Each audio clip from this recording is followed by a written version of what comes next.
And welcome back, everybody, to another episode of Bench with Bubba, episode 531. Got a special guest, a returning guest to the show to talk a little early draft season and much, much more. You can find him on Twitter at Deadpool Hitter and a host of the great Pull Hitter podcast, my good friend Rob DiPietro. How we doing, my friend?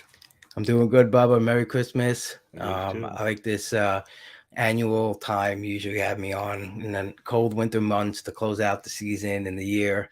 And Yep. I'm glad to be back and glad to be listening to all the content that you're doing, as you always do. You had some wonderful guests recently, always. And, you know, I, uh, I respect it. And, you're giving the community a lot right now during draft season when there's not really a lot out there. So it's awesome.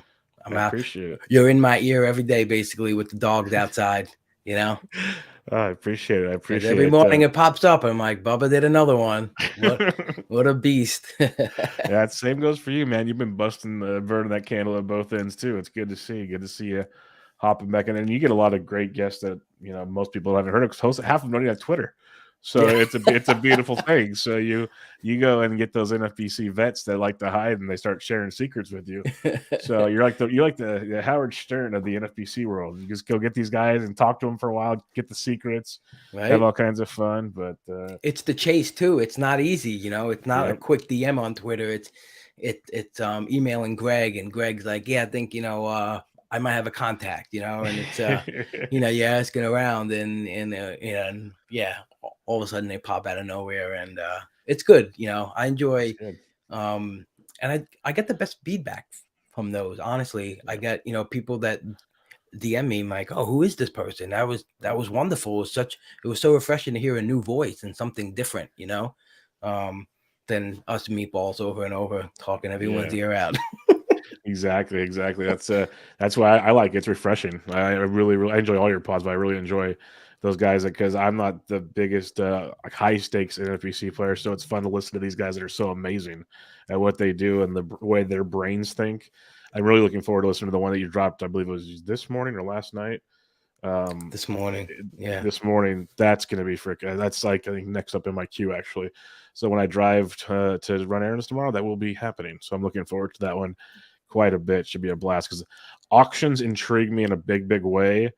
I just Hmm. haven't been like in them enough to feel comfortable enough where like you've done them and are very good at them. And obviously your guest was phenomenal at them because he's like dominated 5 of the last 6 years. So yeah, a Crazy. lot to be said about that. A lot to be said about that.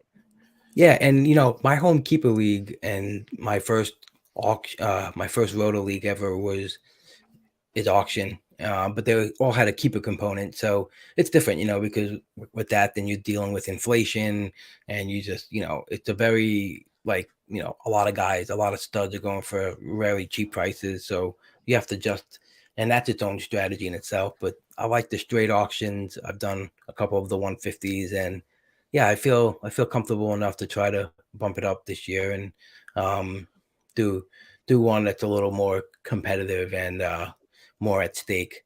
But it's fun. It's fun. It's really a whole nother side to the game that's really just a great thing to try to solve. It's not waiting around for your snake pick. It's Yep. it's putting that whole picture, piece by piece, and it's you can go any route you want. That's the beauty of it. I think that's the draw that a lot of people, you know even though it's, I remember like getting new players into my league and tell them, oh, I never played an auction league, is it fun? It's like, yeah, if you want Mike Trout and Clayton Shook, you just get him. And he's like, oh, okay. But once you tell people that, they get into the league and they do exactly Yeah. that. They just bid on the highest guys. And they So much overbid on fun. them usually the first time. Yep. So but that's the fun, like you said, if you want to go stars and scrubs, if you want to go balance, because like some guys like, hey, I love the middle of the draft right now. Well, you can do that. You can go get like half the middle of the draft if you feel like it. And it's so many different ways to make it happen, which is fun. And I need to get going in that a little more hopefully sooner than later. Yeah, Um like last year, like during draft champions and snake drafts, every time it came to a certain group of pitchers, like I think it was Cease, Gausman, Musgrove, they were all in the same ADP. And I was yep. like, man, like I would love to have all three of these guys. And Mhm. that's what I did in my auction. spent 20, $22 on each one of those guys instead of Probably spending worked out pretty 40, well. 40. Yeah, it did work out well. I won that league, but that's what I love about it. Like just your random thoughts as you're drafting for a snake draft can breed like a whole strategy for an auction. Like that came from me always going in the draft. Like, could I diversify? I don't mind any one of these guys. I'd want all three of them. And I'm like, maybe this should be my auction strategy, So it was good. Yeah, I'm just gonna tell listeners now we're gonna hop all over the place. Like we have an outline, but it's gonna go all over, and I love it. That's one reason I love talking to Rob. Is we literally spent a half an hour talking about baseball cards before the show even started. Like we could talk about anything, and I want to ask you more about this auctioning now that you're kind of talking about it. When you're doing your auctioning, are you doing like RotoWire auction value? You going to Fangraph auction values? I know you have your spreadsheets that you and we'll talk about the I called it the chat of genius fantasy players, but you guys probably have a cool name for it. I'm a very sarcastic person, so I knew you'd get a laugh when you saw it. It's just like you have all your guys, and when you're at the chat I'm referring to, you got Phil, who's one of the best computer minds on the planet. Same with Steve, and Toby's very good on the Excels, and you're great. You've been talking about. I just listened to you over the last since you started your podcast, how you've developed your spreadsheets from when you started your podcasting to now. So like you're learning all those things as well. And so do you have like your own stuff? Are you incorporating other things? Because I think that's one of the things when people talk about coming to an auction, you have your quote unquote values. How do you go about getting your values? I'll look at the AAV, which is the brother or sister of ADP, the average auction value. So if you're the Braves, you may get all the bargains. If you're that's what we're talking about, AAV, folks. Yep, exactly. Yeah, and I'll have my SGP sheet with my other rankings inside of it, my Babs and my Mayberry method. I like to incorporate all three of those kind of components. Yeah, and I'll have mostly the SGP will spit out a dollar value for me, and I'll use that. I'll try to make the math work to make it equal to what the AAV is, and just take the values. Start with guys that I see immediately being a big difference. And I think a lot of people use ADP also. They'll have like a way to make ADP into a dollar value. I think I've read that in some books or some articles as well as a way to do that. And that's where I'll try to find my values from. And I think it's important to just know. Last year, like I was saying, I knew how I wanted my pitching done. I knew I wanted depth through pitching and not have to stream much. And I had a couple of $2 to $5 guys that I knew I definitely wanted. Didn't end up getting them because they went for a little bit more than I had put aside for them for, but that's also a part of my game I have to be better at, is being more fluid, too rigid, too stiff. And you got to be able to go on the fly and take what the draft is giving you. And it's big. You really got to pay attention to everything that's going on in the draft, because there's times I've been in drafts, I'm like, this guy's only going for this much. Maybe it's just this guy, and then it's another guy, and that's when you really have to pounce too. If you're the next guy to call up, and you saw that the two relievers just went cheap, you gotta keep that going, because it could be another point in the draft when everyone has needs of relievers and they'll go higher and it's a lesser guy, so I just love all that stuff, man. There's so much to think about, and there could be points in the draft where you catch yourself like, shit, I missed this, or I missed this run, or I just fucked that up, and it's not fun. And that's why it's part of the beauty of the auction. Like you're saying, you can kind of fix things as long as you didn't really screw it up throughout the draft. You might have to pay a little more at certain times, but that's just like you say, adjusting and being more fluid with the system and getting what you want. Because like you are looking, like you mentioned, your SGPs, your values, like a set of, I guess, statistics you're trying to hit along the way in your end game of your roster along throughout your drafting period. At the same time, I was wondering because you hear a lot of these guys say they're using X percentage on pitching, X percentage on hitting. do you usually go in with a pretty strict like percentage base, or is it again, hey, how the draft flows, how I get to my numbers, I get to my numbers. I'm not like super strict on that, or do you have a pretty like set in stone plan of when you're going to the draft? Um, I like to have a general range of where I want to be. Um, but I won't take. I'll make myself be able to flex. Maybe eight, 8 to 10 up and down. If it's a different value, or like if you set aside more for pitching, but it's going more money than you thought. You can't force it and just start overpaying for certain people. So I think it's important to be able to know how to, switch out of that. But yeah, last year I was like at a 60-40, maybe 61-49 hitting, pitching. This year I might even bump it up a little more. I'm not sure yet. I haven't really dove into my auction prep yet. That's gonna come pretty soon. I'm gonna start really. I think is like I had my guest on yesterday, who was just auction whiz, and he's listening to him talk about how spending more time on where knowing where you're gonna go for certain stats. It's like it totally kind of makes it more important than diving so deep into players, and it's just like just knowing the math and knowing the angles to get to that range where you're comfortable. And it's good to know who are gonna give those stats, but you have to know that attack. Yeah, I totally agree, and that kind of brings me to a roundabout way. How many gladiators have you done? Are you one of the guys that's done a million of them? Like you're one of the guys that's done quite a few. Because it's been a while. Were you in the original group with Gialdi and DuPont and all them that did this? I Were was. you? Okay, that's what I Yes, thought. So how many have you done? I've done 12. That's it? No, I'm just kidding. I'm kidding. Because some of those guys, my goodness, it's glorious. Talking to Gialdi the other night as we did a live gladiator draft, and I think that was his 23rd, and he had like 3 more signed up or something crazy like that. That's too much.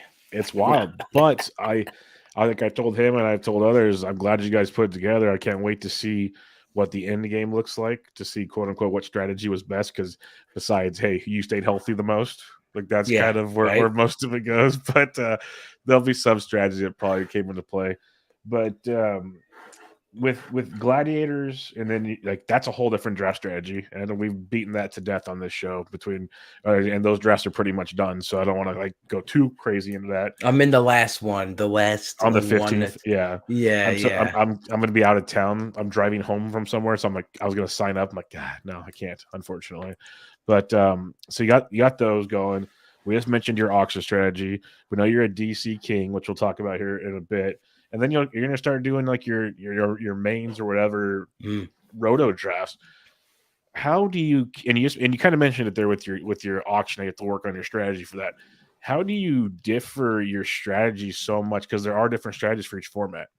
So how do you go about it when you get into draft season? Do you doing just one type at a time, or are you kind of fluid with it all? Like what's your process? So last year I did some DCs, and then I blended some DC with 50s. And I did a couple of early 50s, and then more close to Fab season, a couple of 50s there. And I wanted that to prep me for the OCs, the online championship, 12 teams, and because I felt like the draft champions helped me for main events and other 15 team leagues. So, and the 50s did help me with the OCs. So that was kind of my strategy there. And also once they have the express DCs doing all 50 rounds in one night, I usually try to get in a couple of those. I think it's a big advantage if you feel comfortable. Like if you feel comfortable enough to make, because I think, even up to pick like 200, you can make picks in a minute. Mm-hmm. But then like at 500-600, if you don't know that part of the pool, it's stressful. Yeah. And I mean, I feel like I have a good knowledge of the pool, but the ones I've been in, even when, it's a long draft, you're sitting there, you're making 50 picks, and at some point, your brain starts melting. And so if you don't kind of know where you want to go, it could be overwhelming. So I'll try to do a couple of the fast ones, um, toward the beginning of the season. That also will help me with the pace of like a main event, or like anything that's a fast clock. And it's interesting because I think the gladiators have helped. Well, it hurt because I paused DCs just to do these, and when I got back into it, I didn't know a lot of the back end of the player pool. Yeah. But you can kind of get back into it quickly. But I think it like oddly gave me some semblance of how I wanted to do a fab team. Like I have my starters, and a lot of your bench in 15 teams is going to be streamed and recycled and moved around. So it's an odd, like, usually we prep for our fab fast drafts closer to the start of the season, and actually this, I felt like it came early, like knowing Yeah. obviously the player pool is going to change. There's going to be different guys that get up and down, but yeah, it given me also too, like, stat wise, just trying to, like, I'll look at the projected stats of my team and just kind of see how that far that was from the 80th percentile in Fab Leagues last year, and just kind of understand, like, maybe I'll look at my in it, and then I looked at my Fab stats from last year, like how many stats I got from Fab, and just trying to get like a gauge of if my teams have any shot at being good, or what the stat, like, because we don't know, like you mentioned, we don't Yeah. know what, there's no historicals for this format. So it's going to be great. It's going to be great to see it played out, because there might just be a team that's so different and so Hmm. contrarian, and we're going to be like, oh yeah, I thought about this strategy, but I Yeah, didn't of do it. course, That's of course, of course, of course. No, that's the beauty of it. Like I was talking with Gialdi and some others. It's like we all have our ideas. Seven pitchers, two closers, or double. All these different ideas. Take closers early. Don't take them early. Do this early. All these different theories. And in reality, none of us know. None of us know the right, answer. We have right. ideas. We have ideas. We like you said. We have some that look really freaking crazy. Like there's no doubt about that. But we don't know. It's just literally everyone's gonna have injuries. It's just who has the least injuries that hurt the roster the most. Let's put it that way. Right. And Yeah. it's going to be wild to see how it pans out. And I love it because the next offseason, everyone's going to talk strategy for Gladiator, and it could be a million different ways it plays out the next year, because it's just a different beast. But one of the things you said, and I've said it many times, what I love about this is it's like you said, we do 50s or DCs to get ready for our OCs and our mains. This gave me a great feel for the early player pool, like you Yep. said, for building those rosters, for knowing where like certain positions start to drop off, for learning things like for your fab leagues, maybe not so much DCs, but you can back end your DCs like and make that work. But I love this format for really getting a feel for things early on to start prepping now before we get into it, instead of, like you said, waiting until later to kind of prep for those leagues so it's a little different because Mhm. it's a good feel. Also, what's a lot different than usual, Rob, most of the free agents are signed already. So Right. that's new for us. Last year, Machado didn't get signed until February. And that was like when the Yeah. dominoes started to fall. We were doing drafts Yeah. before anything happened. We know about, I'd say, almost 90% of them, it feels like. So we have a pretty Yep. good feel on that, which helps a ton. But Yeah. yeah, it's a different beast for sure. Yeah. It's been fun. It's been a lot of fun, and I've been, it's just, it's a fun draft. It's a fun format, and I've just been having a blast just putting together different builds and diversifying, picking different guys. It's been fun. I feel like I've never had more fun doing so many different approaches, and coming out with teams like, oh, this is interesting. I definitely had, I think, one like firm goal was to try to get like 4 or 5 good pitchers, preferably 5, before like ADP 180 ish, maybe sometimes earlier, because when you really like look at some of the ratio damage you can take, by keep rolling the guy out, because that's the thing, you can't do anything about it if he's just Nick Havetta comes to mind, that kind of continual bombs on your team. So I was trying to really make sure I had some good arms before having to take too many shots at those type of guys. Yeah, no, it's smart because I found myself in a position in one draft going, "Wow, this is going to be fun. I got to really shoot the moon in the starting pitching department because I did this, or this." So it's definitely some interesting ways to build. It teaches you a lot. Um, with the Gladiators, you said you've kind of dipped your toes in the DC world already. It sounds like. A little Um, bit, yeah. yeah. What are your early round goals right now from what you've noticed from these drafts that you might take into your OCs, your mains, whatever bigger drafts, fab drafts you're doing? Like, are you looking to target certain stats early, certain positions early? Like, you don't have to give all your secrets, of course, but is there something you've noticed that kind of stands out right now?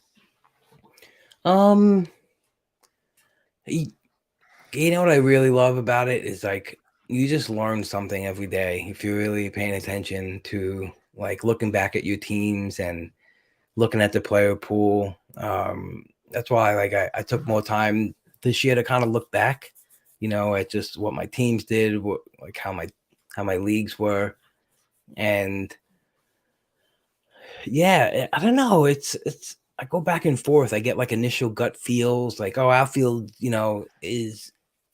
is a dud, and it turns into quick platoon, and playing time dries up, and then sometimes I'm in a draft and I'll just feel like, oh, actually there's a patch of playing time right here that maybe we're Mhm. kind of under overvaluing.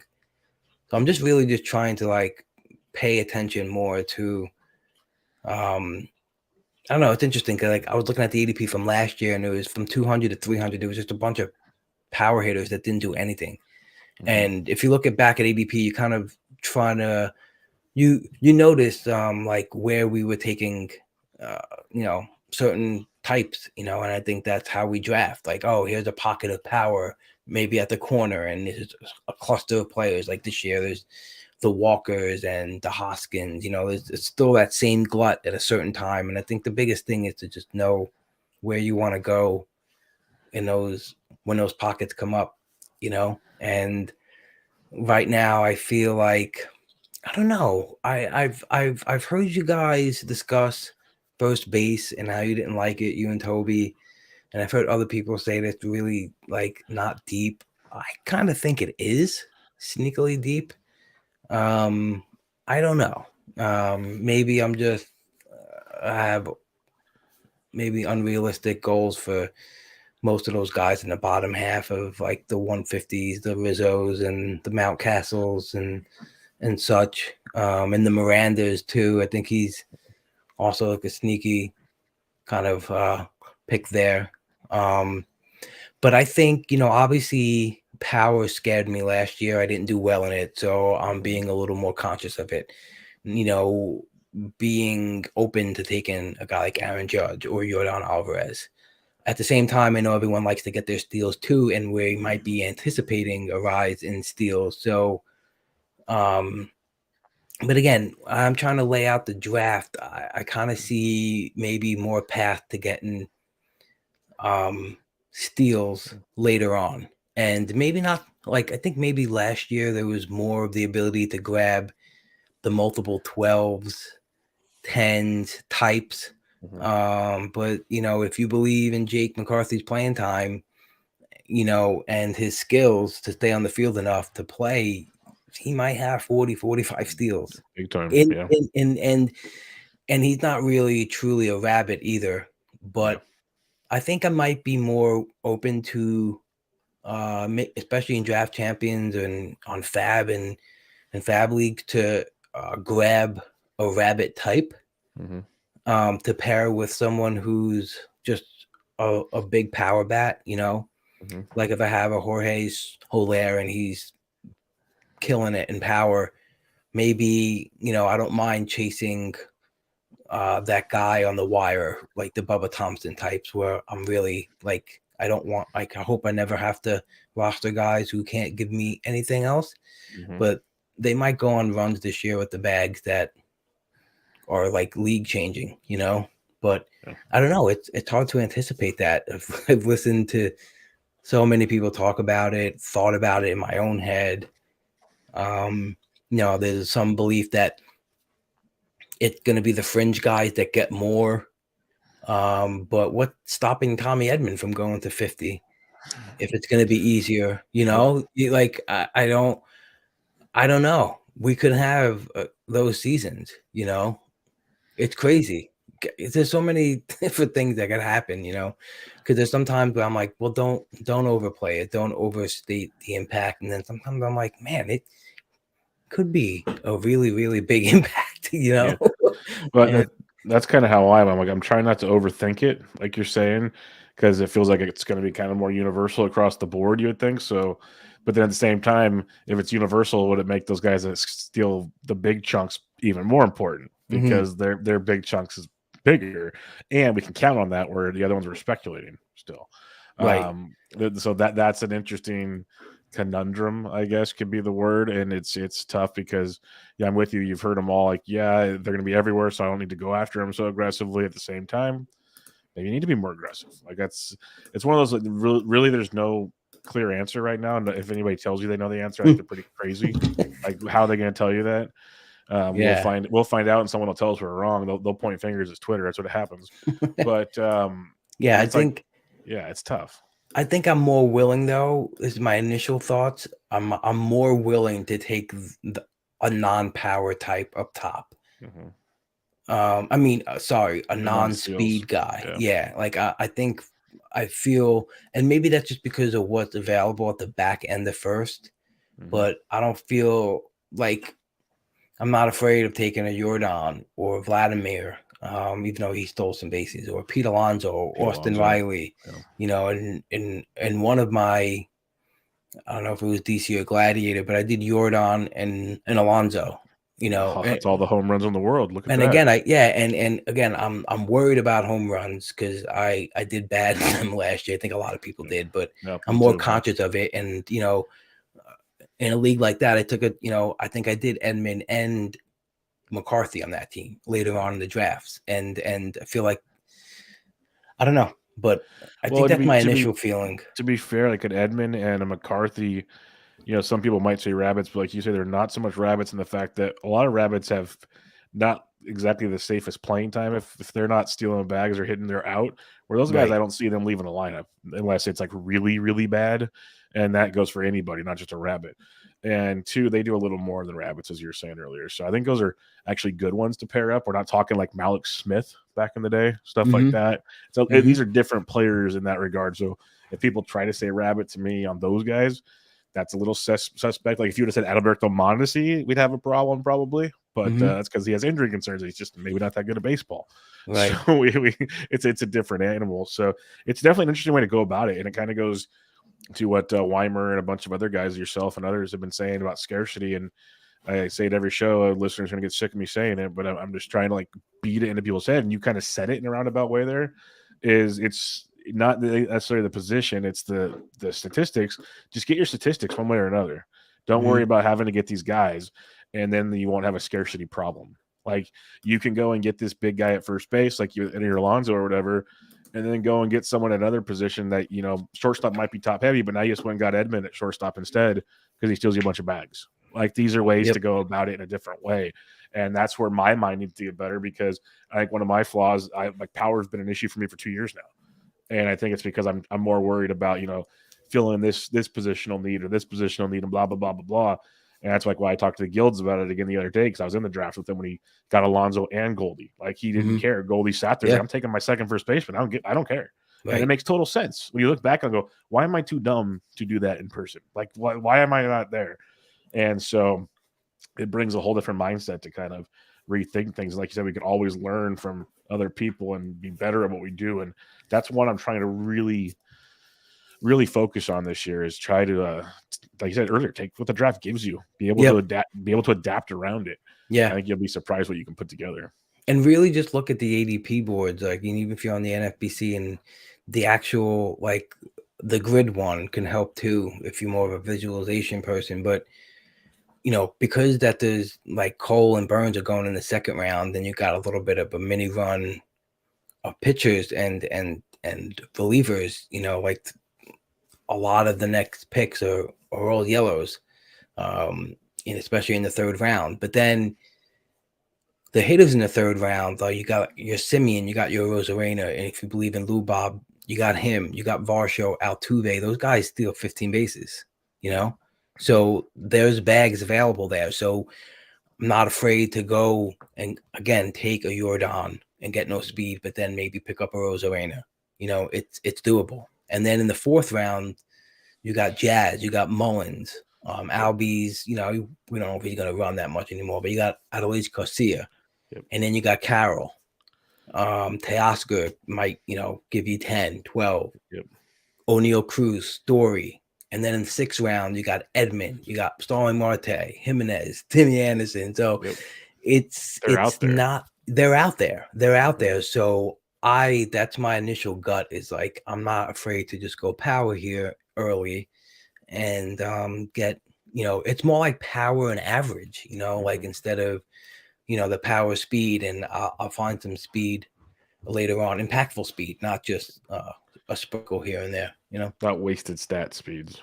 Yeah. So yeah, 100% with you there. You mentioned the Burns and the Cole thing. I was going to ask you about this because it's wild. It's wild to see, and everyone will say it. This will change come March. That's what happens. But pitching is not going early right now. It really isn't. All things considered, it's creeped up now that you got Cole and Burns in the second round the way it is. But we used to see 3, 4, 5 guys go in the first round come main event season. By the end of round 2, almost every bona fide ace was getting close to being off the board. It felt like you had to make that's why pocket aces became so prevalent. And now you can almost get pocket aces anywhere between round 3 and 5. Like there's legit options in that regard. Mm-hmm.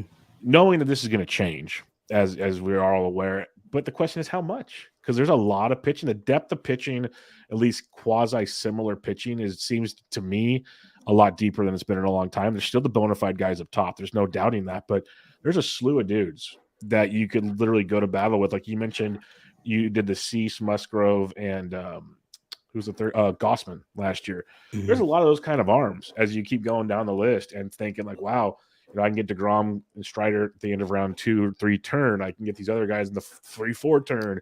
How are you approaching pitching at this point in time as there's value there so you can go get those big bats early? Or are you trying to adjust and take some pitchers earlier to avoid something else? Yeah, I've been mixing it up. And I think this is, again, part of me trying not to be too rigid and not being afraid to, I've definitely loved going the pocket aces route. Not on all teams, but half the teams or some teams. And I think Toby explained it the best every time, about how pitching your pitchers per slot, make up more of a percentage than your hitters. So it's, per active slot. So it's more impactful what they do than what a batter does. And, the research in Baseball HQ that shows that the early round pitchers, return better value on average than the hitters do. So it's interesting to see this. I think we're kind of overplaying this offensive thing a little bit. Not too much, but a little bit. I feel like Cole and Burns should be in the first round. And yes, there is the Musgroves, Castillos, Gausman in round 5. But again, as Toby mentioned on the RotoWire pod with James Anderson, how Gallen's a great pitcher, but it's an 80 strikeout difference between him and Garrett Cole. And I get it. He is a good number 1 pitcher. But your 1, 2, 3, 4 better be better than the guy who picked Cole, first, because that's a big difference in strikeouts. And when you're at the end of the year and everything's so close and you realize how much that difference is, I don't know. It's an interesting debate. And I don't know, the talk of it getting pushed up, but where will it get pushed up to? That's the question. Who's going to fall out? Like, and right now, rounds 3, 4, 5, there's 45 players there, and there's 16 bats. Yeah. So where will those pitchers go? Yeah, no, they're that's all there is pitchers there. Yep, that's why it's know? interesting. Yeah, who's moving up? So what bats are moving down, and it's like Yeah, because when you talk about it, like you said, you can justify all those hitters going where they're going. Like, there's no reason why they shouldn't be first round bats. But right. Yeah, obviously, if the pitcher comes in, someone's coming out. How does yeah, that game get played? I'm I looking can forward to see. seeing. But Yeah, yeah, I can see some like maybe a Matt Olson might slip. I don't know. Maybe Luis Robert keeps slipping more. Maybe yeah, Adelise, Will Smith, maybe Mullins. I don't yeah, know. it's tough, man. Yeah, yeah. So I like a lot of the pitchers going, in rounds 5, 6, 7. And I'm definitely, there's some gladiators where I started, like 4 bats, just Mhm. 3 bats, 4 bats. One team actually started 5 straight bats and got Yu Darvish, George Kirby, and Lance Lynn. Yeah, And it's not Rasmussen is bad. the top 4. Like, is that good enough? I don't know. But Yeah, I like the offense that I was able to get yeah, in one league. This is, I think, my favorite team. I drafted Bichette and Jordan. I got Jordan at 17. that's really Bichette at good. 14, Jordan at 17. And then Spencer Strider at his latest pick was 44. I went Strider, DeGrom, Scherzer, Wheeler, 4 straight stud pitchers, and Wow, getting Wheeler as my number 4, Scherzer crazy. as my number 3. And I got Gunnar, Brian Reynolds. It was one of my favorite builds. But I wanted to mention that too. The Scherzers types, I Mhm. think they slid too far in Gladiators. I think The older injury concerned pitcher, right, but I think it actually gives them more value, because quality innings. you can't fuck up what Scherzer did for you Yep. with Mike Minor's 2 start, right? Yeah, it's true. And so like We always when talk replacement value on guys, but right, yeah, his replacement value goes the other direction. if he gives you 140 innings at a 2.3 RA, like in this Gladiator, like it's going to be interesting to see some of the ERAs because Yep. you know I don't know. I just felt like the older pitchers with the question marks of innings pitched, I thought they got Yeah, knocked Kershaw in down. this format was great to me because you're going to Yeah. get 130 innings potentially of just Cy Young stuff unless he completely falls off the ledge, which we say every year and he never does. Like he Yep. throws fewer innings, but they're amazing innings. That's what Yeah. he does. Right. So Right. Like if you have like, a Garrett Cole and a Spencer Strider, mhm. like Kershaw is your number 3. It's just like, they'll take care of the K's and he's just gonna bring wonderful line for you. But yeah, there was some teams where, like I said, I was maybe comfortable with a Yu Darvish and Framber or Luis Castillo and Christian Javier as my Yeah, 1, 2, as long as I get a stronger 3, 4, 5. But yeah, that's the I still key. think in my gut, I still feel more comfortable, um, you know, grabbing a Garrett Cole Yeah, type, but it could all change. And like the last DC I finished, he went 19th, and I yeah. got him, Garrett Cole. Like I got Bo Bichette at 12 and then Cole and Hater. And I was like, okay, I'll take Garrett Cole at 19, it's just, I don't know. It's just, it's hard to pass up that against that strikeout difference that he gets from the other pitchers. Speaking of those draft spots there, where are you finding so far in these early gladiators and DCs, like KDS wise? Where do you prefer to sit in drafts? Because I've been up top most of the time. I've had a couple in the middle. Up top's great because I get my J Ram early or something, but then you're getting to force your hand a lot being at the front end there. Where in the middle you can kind of go with the flow of the draft, and I've kind of liked that a little bit more. What are you seeing you like so far? Yeah, I think at the front, it's like when it comes to the wheel, I think there's not a lot of guys that I like at value. So Mhm. I'm most likely reaching where Yep, I don't like to be in that spot. 100%. Where maybe again, this is played in the ADP game, but maybe you like a DeGrom or Strider, but you're like, oh well, I wish I had I wish I was in the middle so I can take them where they usually go instead of jumping them a pit. Just that's just an example. You get any player. So that wheel, you got to get a little aggressive, and I'm not really feeling that. I didn't have. Let's see, in the Gladiator picked 5th, 11th, 15th, 12th, 5th. So I didn't have many. I had one number 1 pick and one number 3. So I spent more time in the back, and I guess I was just comfortable there. And DCs, you have 3 DCs, and it was 8, 12, and 12. Go figure. Jeez, right there. And then my next one I'm doing, I have the 8. So I'm stuck in the middle at the end, but I don't mind it. I kind of like it there. Mm-hmm. I think there's guys at 8 that I don't mind taking. There's a bunch of them. But I like the end. I think I like that 11-12 range. I've been really liking the Bo Bichette, maybe getting Bo or Jordan, or helps you possibly land that pitcher in the second round, which is huge. Like if I can get Garrett Cole in that range in every draft, that'd be tremendous. And take my hitter too, and in the first round. I kind of like that. That's kind of what I'm looking at with the pitching falling the way it is. If I can get one of those elite pitchers on my wraparound pick, like that seems pretty freaking juicy to me. Yep.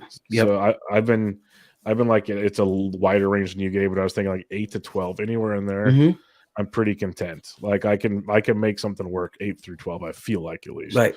And because I've been up top and it's great because I love J-Ram. I'm like over and over again him, but. Man, every other round after that, I feel like I'm forced to. Like I don't mind reaching sometimes, but I feel like I'm reaching every time, and it's uncomfortable to say the least. Because I think we all like to say we like to be value drafters if we can. That's kind of how you prefer to be. You can't be up there. You just can't. Yeah, right. It's tough. It's tough. Yeah, and I think that third round too, when you're in the middle, that third round sets you up for maybe a shot. Like if you did bats or if you like the closers that are in the middle there, like Diaz and Clase, like there's Nola, there's McClanahan, there's Woodruff, right in the middle of the third round. So you could pick up even a great first pitcher there too. Yep. Or a great first closer. So the middle is kind of nice, and the end is fun. I don't really like the pressure of picking one of the first 5. Because I don't really have a clear favorite out of those guys. I think I've become, I don't know, I hold it to such a high thing. One of my favorite articles every year, Ron Chandler writes, he finds something wrong with everyone in the first round. He's been doing it. Yeah, he's been doing it on The Athletic. He used to do it for HQ, and it's just great. And it just, and that I think Ron won't mind me saying this, but he admits it in the HQ. He's a real cynical guy. That's the way his brain works. So, and I think it's a great practice, but also it scarred me, as well, because, you take one of those, you're looking at all the negatives instead of the positives. Yeah. yes. Especially with the guys in the front, like this, there's this pressure of this. Now what could go right? Not 40-40. What could go wrong here? What can go wrong? Like who's got the biggest wart that, and there's, I don't know. That's why I guess maybe I just like being 8 on, where like, okay, let it fall to you. Yeah. Okay, you guys took the first 5. I'll take the 6th one. Yeah. Yep. I'm with you for sure. We kind of hit on the potential for stolen bases increases, and we kind of talked about what we're kind of planning for that come draft wise. The other one I was going to ask you about, and it seems like this is more of a calculable stat potentially, especially with guys that are very, very intelligent with numbers. The balanced schedule, because we used to look at like Central Division pitchers because they pitch in the Central, or certain hitters get to go to Coors so many times, or X, Y, or Z. Now it's a lot different. You're still going to have your divisional games. You have a little boost there. I'm not going to deny that, but you're not getting them overloaded like we've had in the past. And other teams are going to get more chances against these other teams also. So are you factoring that in at all come draft season, where it's not as easy as it was in the past, it feels like?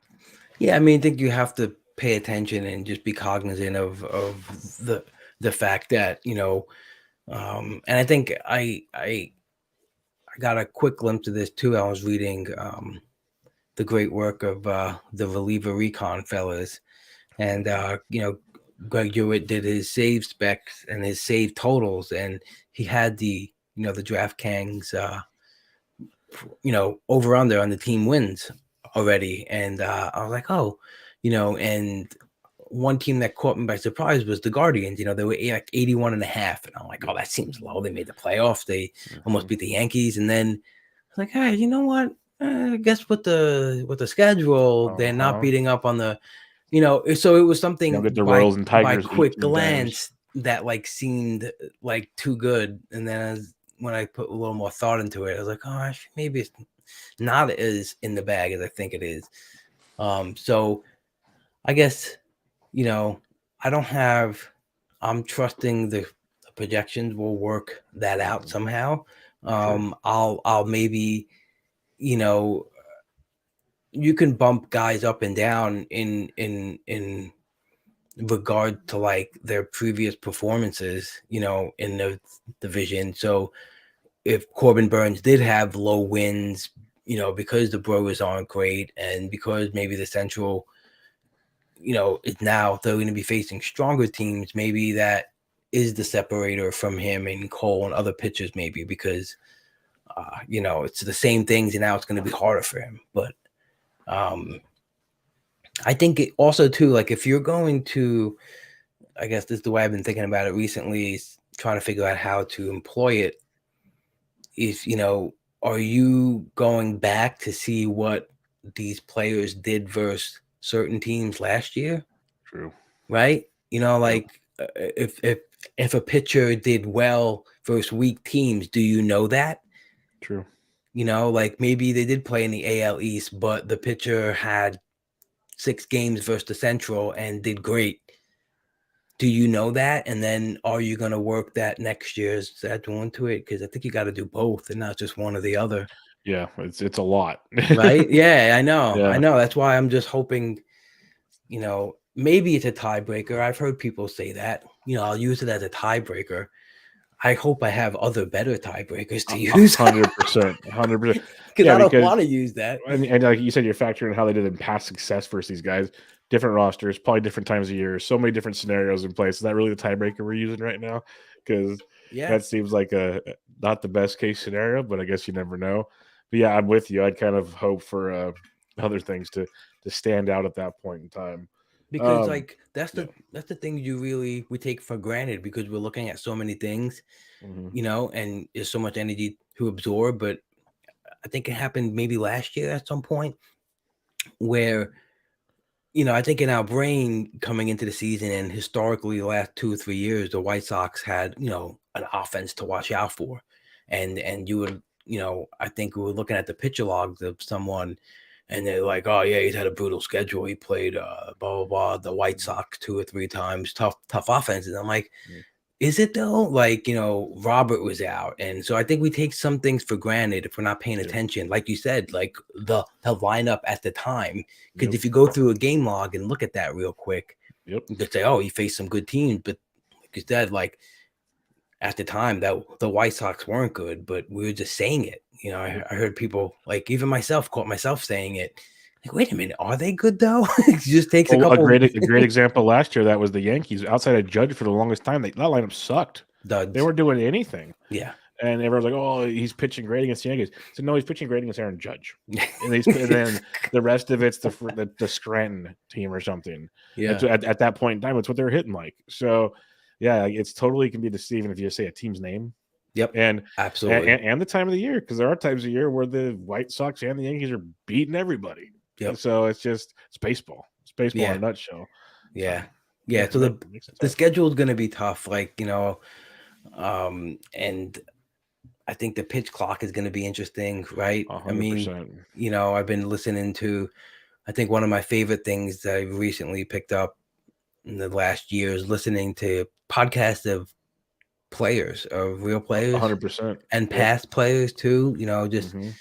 but I really like what David Cohn has to say on his Mhm. pods. He's really, really insightful about into the mind of He's really good. Like he bridges the old school with the new school, great.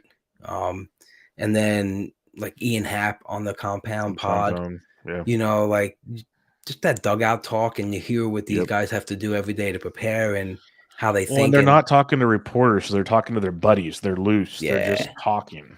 yeah. And actually, the pod with Ian Happ, they were talking about the shift.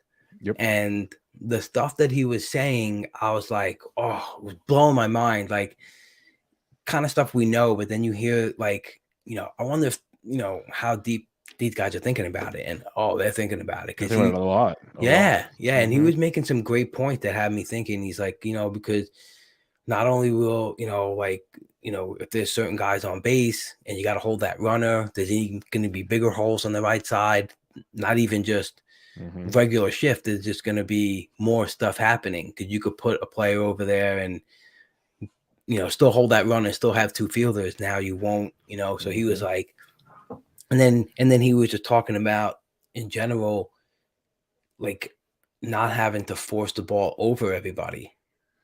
He said it's intimidating when you come up to the plate and you see a stacked side, and he's like, people say you can go the other way, but going the other way is not your best swing. And they don't, Exactly. a lot of the teams, they teach you, like, we don't want to see your worst swing. We want to see your best swing, Yep.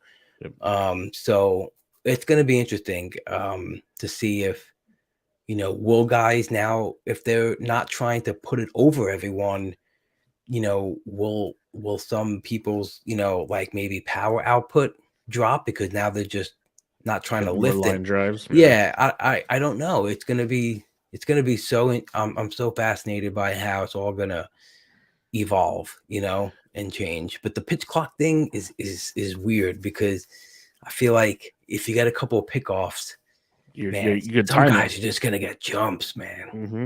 It's gonna be like football when you watch the play clock going down. You're like, okay, you pin the ears back. You're ready to go, boys. Like he's got nowhere to go now, type thing. So crazy. Yeah, but I like the shift talk because you hit on some things. You played ball, I played ball, and like you sit there and go, oh, there's this whole like wow, but then it's a totally different swing. It's like almost a lackadaisical swing, but then like there's kind of poking something. You're not paying this guy to do that in theory. Like there's so many things involved there. You want them to keep their steady swing so they don't get bad habits. There's a lot of factors involved there, which makes it a little more challenging than others. But and a second thought is I've been saying those podcasts, like I listen to the Chris Rose rotation. He has all the players on.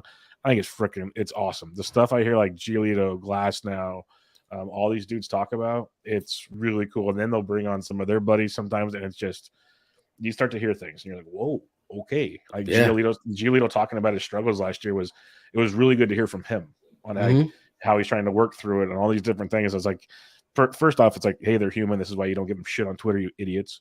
And B, it's just like it's cool to hear it from their perspective, like you said, where it's not after they just got blown up on the mound and the microphone's in their face and they're pissed off, don't want to talk to anybody.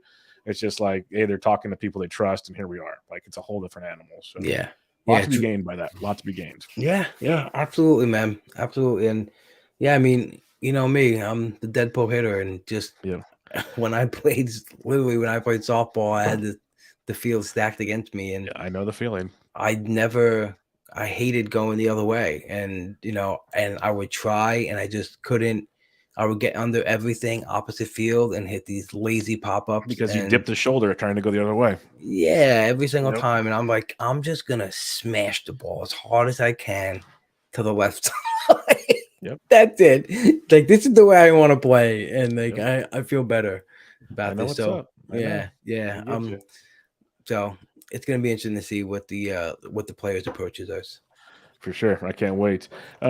Let's talk some more DC as we're about. You still have a couple gladiators left, but you're really about to go into DC season. And for those that are living under a rock somewhere, Rob won the DC overall a couple years ago, which is kind of a big deal for those keeping track at home. He's been doing that thing, and he's been very successful in a lot of formats, not just that. But I want to get to DC as people are going to be ramping those up right now before they get into Fab season. One thing you do better than almost anybody, I can't remember who tweeted it out the other day, and it's something I know you talk about, you maximize at bats. And I believe last year you were like first, third, fifth, or fourth and fifth, and to overall at bats between your teams in the draft champions last year. So when you're looking to do that, obviously we can do projections, we can do X, Y, and Z. What's your prep like to find at bats? Are you just looking at projections, or do you have like a secret formula that you don't have to give us, but do you have something that you use for your at bats? So actually, I was first, second, and eighth in the online championships. Okay. So that was a Fab League 12 team. And that happened in an interesting fashion because I had a strategy to draft a lot of pitching depth. So I wanted to build with 3 hitters to start, and I got a lot of middle pitching, and I didn't want to stream pitchers. So, but what happened was the batters I took kind of in the end game where I was like, these might be droppable players. They all stood around my team the whole season and they didn't get hurt. Like I had Nimmo and Santander, I think, on every team, with the expectation that maybe at some point, I might have to consider cutting these guys, if they're not playing well, if they're hurt. And the bottom half of my roster is just I had really good health with the batters I drafted. And so the additional streaming, again, I wasn't heavy streaming because I had the depth on my bench. But any additional one I could add to like already a team that was healthy. I get, because even not maximizing, 4 games on a Monday to Thursday, or just if there wasn't a better upgrade than Brandon Nimmo playing 2 games, I wasn't going to drop him. I get 4, because I had already like enough at bats banked. So that was good in that sense. In the DCs, I did okay. Let me bring it up real quick. I know in years past you've been really good at that. So. Yeah. Let's see real quick. Yeah, I did actually. I did kind of good in the at bats. That's what I thought. I thought I heard something somewhere. Yeah. I had that's team in the 98th percentile, 92nd, 86th, 99th, 90th. But it's weird because the correlations, and this is something you could find in the Baseball Forecaster that Steve Weimer wrote in a Baseball HQ article too, is the correlation between volume and homers went down, So in 2021, the correlation with at-bats to homers were 0.63, and this year was 0.53. So the volume, and so I guess that's where I lost a lot. I guess I didn't have that power. Didn't have enough power to offset the good volume of at-bats. But I think that's from being the boring is beautiful, as our Stephen Weimer does so well and explains so well. The first time I ever had him on my podcast, that's what he said, and that line will never leave my brain. The way he said it, I was like, oh wow, that's the key, and so building, the middle round with just knowing when the PT is going to fall off. I think I don't have the formula, like a special formula. I aggregate projection systems, like Jeff Zimmerman says, it's the wisdom of the crowds. If you average out 5 systems, you'll have a good baseline of where you should be per PT. And I think just take the time to really go through the depth charts. I don't think it's so much having a magical formula for projecting playing time, but if you could just try to forecast that team's organizational depth, like does this outfielder have a clean path to at bats? And then just if you use a projection system, which I think you should when you're trying to at least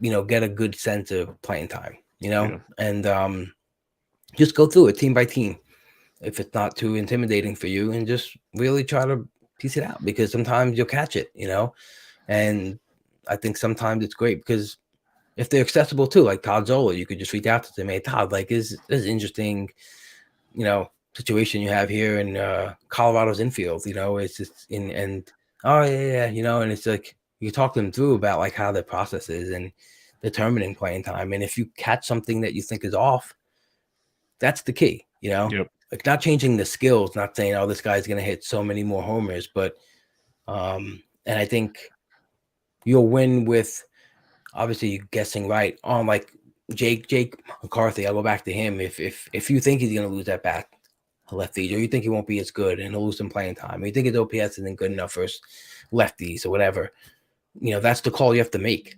So if you have him valued at 400 plate appearances, but he gets 600, well, you're going to get beat, and you're going to Yep. you're going to lose on him, maybe not the league, but you'll lose that. So, and there's good stuff out there, from great analysts like Jeff Zimmerman, who and Tanner Bell, who have the stuff in the process, the forecaster of baseball that shows historical data on, guys that lose playing time at this OPS or that, and just really put in the homework to do those things. But I think, the boring is beautiful is gathering the volume. But if the volume won't be as impactful, I might have to, I think there's some league changers, league winners that might not come from that approach. I think get a good base of the boring is beautiful, but this year I might punch in some more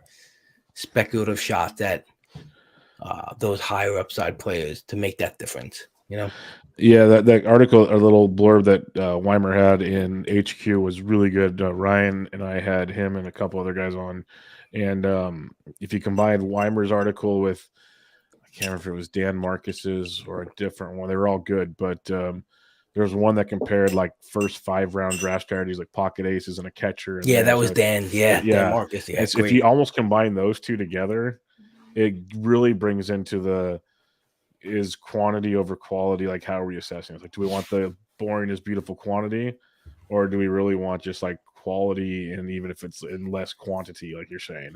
And it kind of goes into how the different like first 5 round structures have changed each year. It's kind of stayed the same a bit, but there's definitely been some standout changes recently. Like relievers have entered the fold as a thing, which people will fight, and I get the argument against it 100%. I know you're not usually, I'm not gonna say always, usually like in Gladiator, you were like almost opposed to it early, but there's so many ways to go about it, and it's very interesting to see the articles in the HQ. And that's one thing like I like pointing out in the HQ forecaster. I know you're a big HQ guy also, is there's so much more than just the player boxes. There's so much more in that book than just the player boxes to check out. So I highly recommend checking all those goodies out. And, every once in a while you'll get the back of a book with a special blurb from like a former DC champion. Yeah, it's crazy, man. That was so real when I was approached about that. I was like, wow, that's awesome. Been reading this book for years. It got me to such a good level of playing.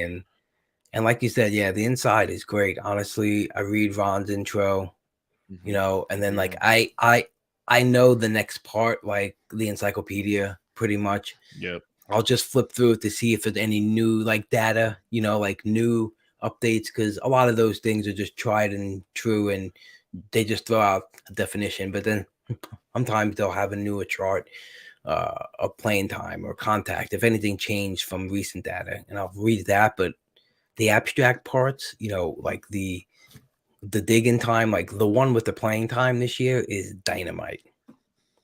The one with that Ed DeCario wrote with the Ed circles, is amazing, bro. Yeah, that is so good.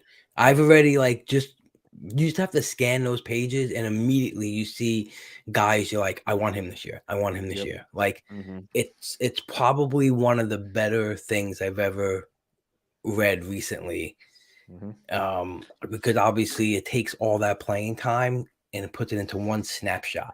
Big perspective change for you. Fucking really awesome. Puts into perspective, like quick.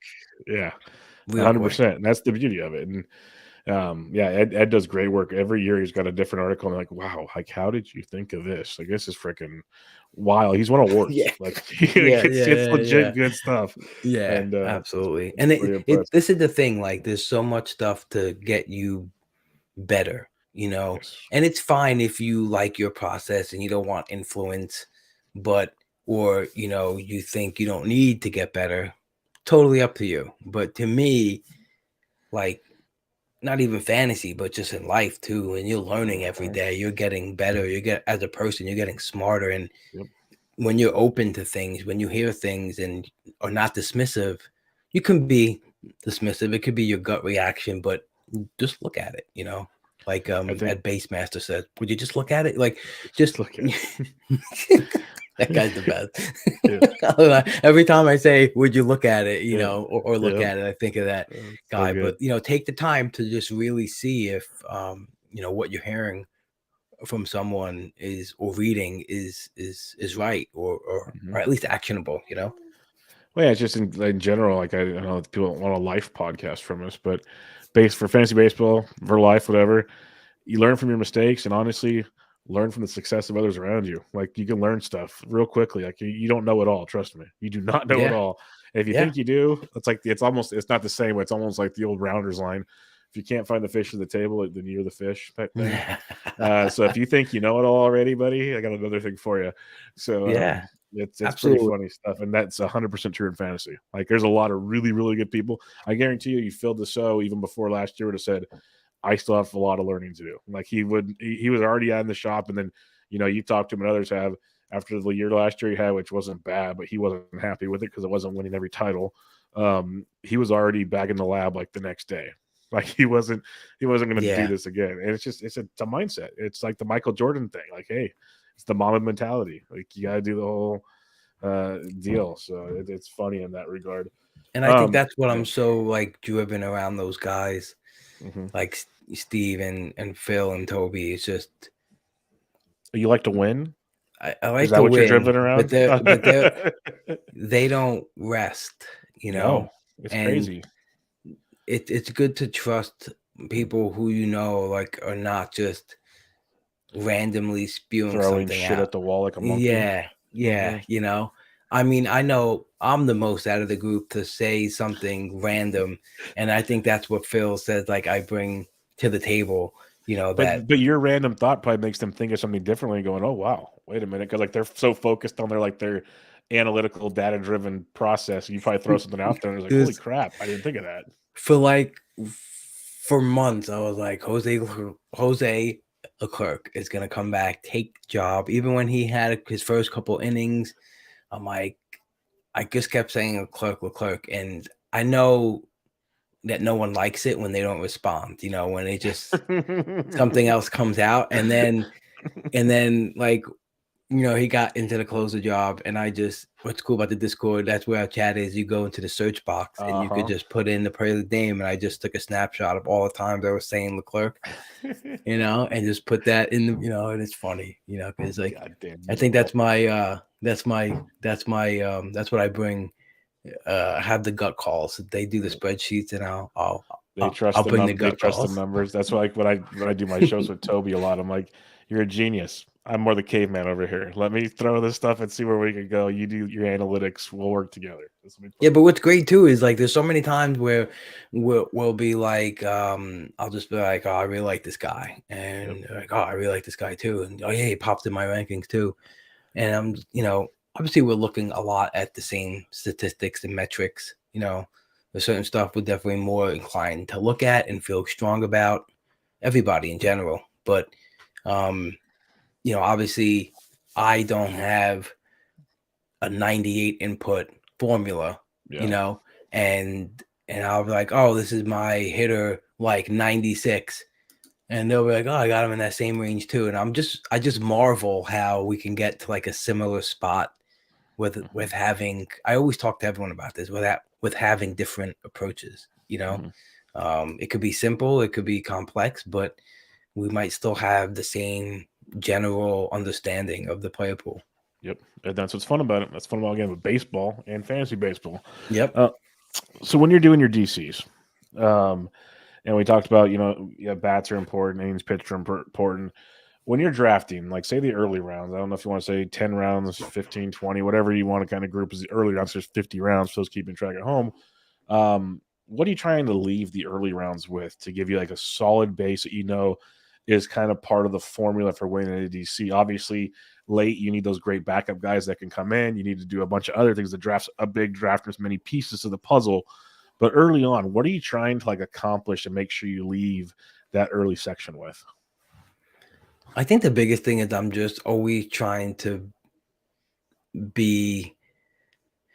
have a baseline that's not risk, you know, because I think we know that we always like harp on, oh, this, the first round doesn't return value. It doesn't return value because it's a high value to try to return, like, so if a player, if pick 11 is worth like a $32 player, but he a $28 player, he wasn't a bust. He wasn't a bad pick. It's so I'm just always trying to make sure that I don't have a player that is extremely volatile, just guys that I feel safe that will have good playing time.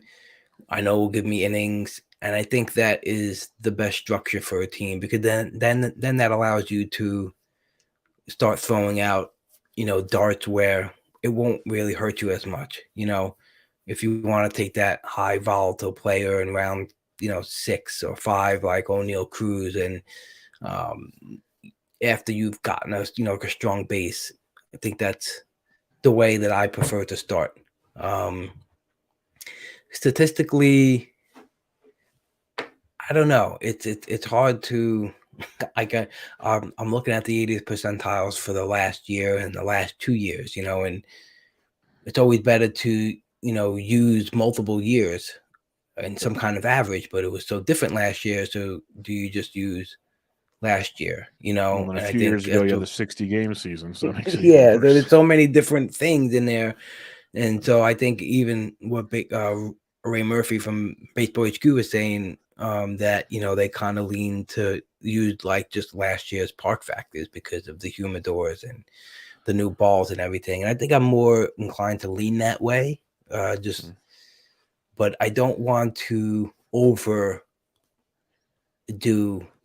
just like, oh, it's gonna be exactly like last year, because I think if anything's been proven, that we can't expect that to be the same. So I'm just trying to find a good medium of what happened last year with a little bit of a lean toward better offensive stats, slightly. So again, I'm trying not to really be too stiff on I need these numbers. I think I'll start to look at that, specific numbers deeper in the draft, where I just need to fit a certain guy on my team. But I think at the front, you just want to make sure you have PT and that you have one or the other, right? You can have power or speed, whichever way you want to lean. You want a good mix of both, or lean one way strong the other way. I think it's good to have a good average and one of those. So try not to worry too much about, all right, I got 32 steals, so now I just need 100 more, just want a decent foundation of players, and then I'll start chipping away at those overall numbers as they go. Perfect. How many DCs are you gonna do this year? Um, How many I planning on doing? We know how things can yeah, change. How you planning on doing? I did 3, and honestly, one was the one we did in August and continued in I almost don't October, even and count that. yeah, and the second one was actually in October as well. So Oh, I just geez. completed one, so it's my third. And I start one on New Year's Day. That it's been a long running tradition that I just recently hopped into last year, That's and this cool. will be my second year. Yeah, with many NFBC veterans. They do it every year. They do they start on New Year's Day, and it's not really a Mike the mouth quick draft, Yeah. but it's people tend to really pick a little faster than the 2 hour clock Superstars. that's on Yeah. it. Yeah, but I'll probably, I want to do like no more than 8. So Okay. And it, maybe, and like I said, I like to do two, like last 2 years I've done one express draft per year. I might just do 2 of them, because honestly, I just really don't like the slow drafts.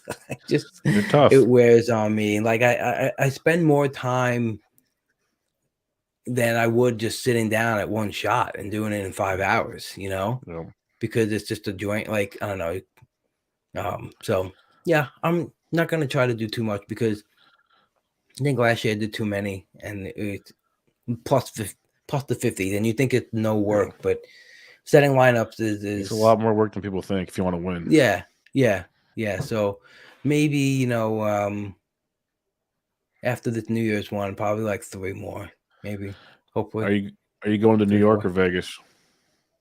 I would both. You're gonna do both? Yeah, because I mean, I'm in Jersey, so going to New York is no problem. Well.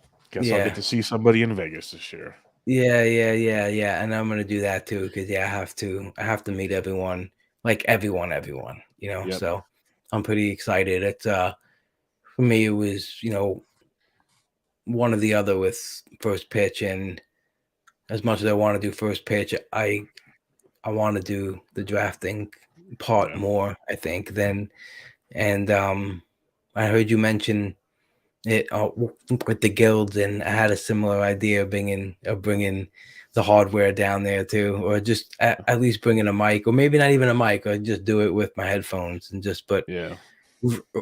maybe doing some kind of get my thoughts down while we're there Yep. would be cool. Could, it could be a ton of fun. I'd be looking forward to that. We could get at it and have a good time. I'd love to just bring a cameraman with me, and I Yeah, could just vlog the whole thing. that would be. You need to get. Oh God, the things that you might see. What happens in Vegas, I thought stays in Vegas, but I'm gonna let that one slide right there. I'm just gonna change the subject real quick, but yeah, it could be a great time indeed. Um, Hmm. I kind of hinted at the chat of genius fantasy players earlier, and you mentioned their names: Phil, Toby, Steve. Yep. Before we get into that, just to have a little fun with this here. What's your favorite mafia mobster movie? Oh, Mafia Mobster Like movie, there's huh? Goodfellas, like I consider Casino one. There's obviously Oh, many more. man, that's a tough question. I think it's probably Goodfellas. Goodfellas is so good, man. Like I can literally It's watch so that good. anytime. Yeah, and then I think Bronx Tale is really right behind it. Close behind it. You know, they actually filmed that movie like pretty close to my neighborhood in Brooklyn. So Pretty solid. yeah. So I go Goodfellas and then Bronx Tale close to. Okay, because where I was going with this is every good mafia, gang, whatever you want to refer to, they have like nicknames. They have Mm-hmm. nicknames. They do. What would you call your group? Because I call it the chat of genius fantasy players. Uh, Let's have some fun with this, okay? What would you call the group as a whole? Okay. Let's get creative. In Let's have some terms of fun. like a mafia term or just any Yeah, term? like you're the Hmm. we're the East Side, whatever. It's like, what's your mafia names for the It's group? so it's so funny because we actually There's got initially to be a dubbed name it. on the Discord or something that says something.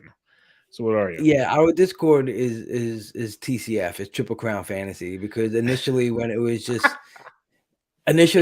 me, Steve, and Phil, and when we started chatting as a group, Phil was winning the main event Mhm. overall. I had won the draft champions overall, and Steve finished second like 17 times. Yeah, And and I was actually first or in the top 5 in the online championship, which Phil ended up winning. So it was like, oh, we can have, let's try to get a triple crown of overalls. So that's how we initially did the triple crown fantasy. But let's see. I think we'd be like interesting because I think I kind of like to almost give everyone their actual mobster, yeah. like Let's do that. That's where I was gonna go with this next. yeah. Like, I think let's do like mob Weimer mobster. would be like Meyer Lansky. Maya Lansky. Like he's just like this like the brain, like super brains of the organization, Yep. where like he's doing things you don't even know behind the scenes, and he's off in Cuba setting the whole gambling scene out He's got there. all the money wired over there and taking care of everything. Yeah, I could see him in one of those little straw hats with the glasses Yep. on, walking around with the Hawaiian shirt. Oh, I got you. Yeah. Yep. Phil would be like, I think Phil would just be the hitman of whatever mob it is. I can see that too. He's just out to like his MO is to just slaughter people in terms of fantasy. He wants to win everything. Obviously, we all do, but he But he wants really to win as many points as possible. wants to. Yeah. So I think Phil would be the hitman. So Phil would be Yeah. like maybe the Iceman, just like kind of. Man. Okay. Yeah. Just like getting rid of bodies in the ocean. This is great. And Toby would That's the tough probably. one. That's the tough one. Yeah, that is the tough one. He Mr. might Nice even be. guy, but he's not He's as kind of. he's got a bad side if you get him. Oh yeah, he's just. He's. You got to catch his snark. I know when it's there. He's got it. Yeah. He does. And like almost like he's the type that will just kill you with kindness too. When you don't even realize that he's. So I would say he would be like, maybe he'd be like the Michael Corleone. Like like the super smart guy. He's focused on. He's a vet. He's not really a vet, but Toby's just like. And then all of a sudden, when shit goes down, you don't expect little Michael to come out, and Toby's just like, I'm taking over. I'm going to be the boss. That's so Toby. I'm going to go hit this guy in the restaurant and shoot a cop. So let's do that. Let's Toby's Michael Corleone. Or could Toby beat Donnie Brasco and just totally fool everybody? Oh, shit. Because he's so nice. Just kind of rolls in and... My God, Toby's doing this all for like shit. I'm gonna have to. He's wearing a wire. Toby's wearing a wire. That's what I'm saying. You gotta watch out, man. No, I don't want to believe that. Nah. I just had to put that in the back of your head. Then who are you? Who am I? I'd be Joe Pesci from Goodfellas.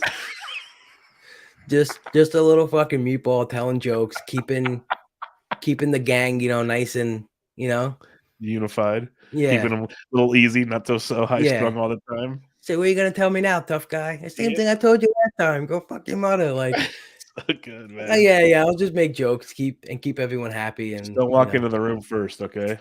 Don't walk into the room first. Toby might be there behind you. Yeah. But yeah. I mean, well, that's a movie. Well, I gave you a movie character. Real character, man, it's just it is. Yeah, I don't know. I wouldn't want to be like a John Gotti. I'm not that flashy. I'm not the Dapper Don. You don't want to be flashy either. No. Yeah, I'd just be like the driver. The guy who drives everyone around. Yeah, that'd be great. Yeah. Oh man. So yeah, it's a fun group you guys have there. I kind of gotten to know all of them in different respects in different ways. It's an awesome group, a very intelligent group. I love it, not just how good at fantasy they are, because they're some of the best out there, but it's almost like you legit found guys that are really, really, really exceptional in different formats. Like they're good in all formats, but they're exceptional in like certain formats compared to others. Mm-hmm. And so that's a great way to put all your minds together. Obviously, it's quite the deal. So, exceptional humans too. They're amazing humans. Yeah. They're just humble too. They're never, like we sarcastically joke about, like, oh yeah, I won this or whatever. But it's never. We're not resting on anything, and they're just consistently. And there's no like. We don't talk about politics. We don't talk about like. Every now and then we might vent like this world is burning or whatever, but it doesn't evolve into anything where I'm just like, I can't look at this chat, So that's what I like about it too. There's no, aside from the baseball and just getting to know each other and like becoming great friends. It's just there's no there's none of the stuff that I don't want in my life, you know? Yeah, It never could. none of the trouble, the minutia. Yeah, yeah, yeah. So that's That's the good. biggest thing for me. It's good people for sure. Yeah. I don't need you to go behind the curtain because what people need to do is listen to your episode where you guys talked about everything because that was like a 5 hour show of you guys like basically bringing the Discord to life.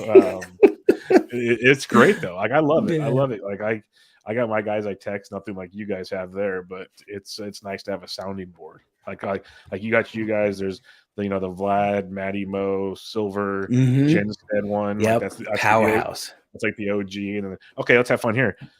If it was your group versus their group in a gang war. No, just kidding. I'm kidding. I'm just joking. Well, Silver does CrossFit, right? So I know. I think we got to worry about him. But that's Canadian versus Canadian crime up there. They can handle that. Yeah, we're not gonna go there. Like, I'm not gonna. I think it's a fun debate, though. We could do that another time if you like. We could do it Anchorman style, like when they have the like did the you just anchor kill war. someone with a trident? Yeah. I think you should go and hide for a little while. I think we just brainchild an idea here. I think we should. I'm in Vegas. Let's go. Yeah, There's maybe we tridents should in film Vegas. it. There's legit. Like, it's at the Mirage this year. There's a Yeah, we'll do gigantic pool out front. Yeah, we'll do some mock style, like oh, he just shot me with an OPS versus lefty, stat. Oh, his split stats were wrong. You just shot me right-handed. Yeah, so many fun things. That's But great. I'm not going to ask any more about that. Like I said, I want people to listen to it. I just wanted to bring it up, have a little fun with it because it's quite impressive. The group you have there, great people, great minds, and obviously shows because I always give Toby a hard time when I see you guys like post or some of you guys post your fab wins for the week, and then I'm like, so Toby, these must be the 5 guys you guys talked about all week long because it's like all across the board, stuff like that. It just makes me laugh. Yeah. It's funny too because like there's sometimes where I think we'll like show some of our fab wins and like Weimer, of course, this is just fitting because just like him getting Bo Bichette in the 3rd round of our DC, he just gets all the values that just never exist to me. And he got Michael Harris last year for $5 in fab, the lowest amount in the main event. Just like, oh, maybe I'll get him at 5, and he of course he got him, but he was one of those guys too where it's like, oh man, I didn't bid on him, because we have like, because again, it's all team contextual too. You may need something totally different than the other guy. No doubt about it. All right, now we're gonna. If it hasn't been fun enough yet, and you want to get me to get real goofy and stupid, here we are. When I was making the outline on Wednesday night, I'm like, I've had Rob on. I talked to Rob a lot. I could talk to Rob about a million things. Let's have some fun with this. I love Italian food. I don't know if you guys know, Rob knows a little thing about Italian anything. Just a little bit. Just throwing it out there. And so I have a list of Italian foods. I even went on Google to see if I missed anything. Like I did the basics. I want to see if there's anything unique because I want Rob to give me what fantasy baseball player in general for fantasy purposes, best resembles this type of Italian food. Like you're not going to get this anywhere else, people. You're not going to get this. I guarantee you. This is like literally first take ESPN has nothing else to do stuff. I got you. And I don't watch ESPN, so sorry. Who does? Yeah, exactly. So I'm just telling you, this is the kind of stuff you get on your rah drive to work in the morning stuff. But I know Rob will have fun with it. That's why I did this. If I wouldn't just do this to anybody, I'm not going to ask Phil to tell you his greatest poutine recipes. We're not going to go there. I respect that. So Rob, we'll start with the basics. If you want to pass on any of these, because some of these might just be so dumb they're not worth talking about. But I just listed stuff. We'll start with what every American will know because they're a bunch of dummies that don't understand real Italian food. What their mom can make for them: spaghetti and meatballs. If you want just spaghetti, you can. If you want spaghetti and meatballs, you can. I almost kept it separate because I figured you'd have fun with meatballs in general. Because I love when you call someone a meatball. I laugh every single time you freaking do it. It's amazing. But we're gonna start spaghetti and meatballs. What you got? So I think I'm gonna go Mike Trout. Okay. Because the reasoning would be like, I think that's probably the most common dish, that most of us would have, and I just feel like he's the most talked about player year in and year out, and just in terms of, I guess, his longevity too, and just like he's just easy to go to and talk about. You know, where we value Mike Trout this year, and like, oh, where we have tonight, spaghetti and meatballs. Yeah. So that's the first thing that popped in my brain when I thought about that. This is perfect. This is what this is all about. I Yeah. love it. It's just to have fun, and it makes total sense. And yeah, I have no rhyme or reason to any of these. I'm just enjoying this. One that I enjoy is a good fettuccine alfredo. You get a little different noodle, you get that white cream sauce, and then throw a little grilled chicken on there if you want. I know Rob's not he's more vegetarian of the world, so he'll just have the fettuccine alfredo. But there's many ways to go about it, and go to wherever Italian place you go to, they mix it all up. Who would be your fettuccine alfredo? It's almost like the rich man spaghetti and meatballs. Not kind of bold, kind of. Yeah. So this is an interesting one because obviously, like you mentioned, it's a super creamy recipe. You know, it's heavy Parmesan, heavy cream, and all that. And yeah, I had to, I know you mentioned like I'm a vegetarian. I really don't even do a lot of dairy either. Sometimes if my mother makes something that has it, but it's definitely no dead animals. But it's hard because it's so heavy Parmesan, and that, oh man. So good. So I'm gonna go. I think this one was like, I was thinking Kyle Tucker. Ooh. Yeah, because he's just like, might be the guy like out of that first group of players that go in the top, 6, 7-ish. That is like the different dish. The like, yeah, he might be the guy that, can be maybe the best player out of them all. But we're just always going, meatballs and spaghetti, that we don't go enough fettuccine alfredo. I like it. This is good. We're gonna get to one of your favorites coming up. I know you talk about two from now a lot, but we're gonna go to chicken parm first. This is the one that, if any West Coaster goes to the New York, New Jersey area, and you walk into a little Italian deli and they're sitting, I want the chicken parm because that's what everyone talks about. And you probably don't even know what it looks like. Just that's what it talks about. It's more of, I guess, a meatier dish if you don't want just a standard pasta dish per se. It comes with pasta usually, but I'm just saying in general. So chicken parm, who would be your chicken parm? So I guess to me, when I used to have them, it would be like something I could order without thinking. That when you didn't really know what you're in the mood for, I'll just get a chicken parm. Yep. And I feel like that's Trey Turner. Beautiful. He's just like that comfort kind of food that you need, that won't disappoint. Doesn't have a lot of variance. Like, you can't mess up chicken parm. Very true. So, and I think that's Trey Turner. You can't go wrong with him. He's not going to mess you up. I like this a lot.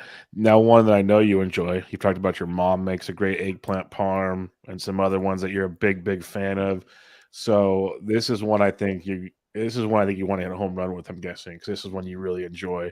So give me your eggplant parm. So this is, I don't know if you're going to accept this, but I didn't pick a player, but I picked a certain kind of player. Okay. This is when you want to diversify.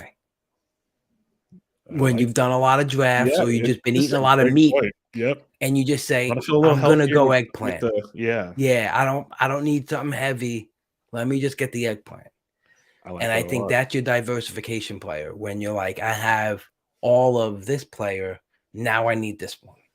That's good. I like that a lot. Like, see, this is why I knew I could do this. Rob, acceptable? Thought in this. Yeah, it's acceptable. It's like there's logic behind it. There's no wrong. There's no wrong answers here.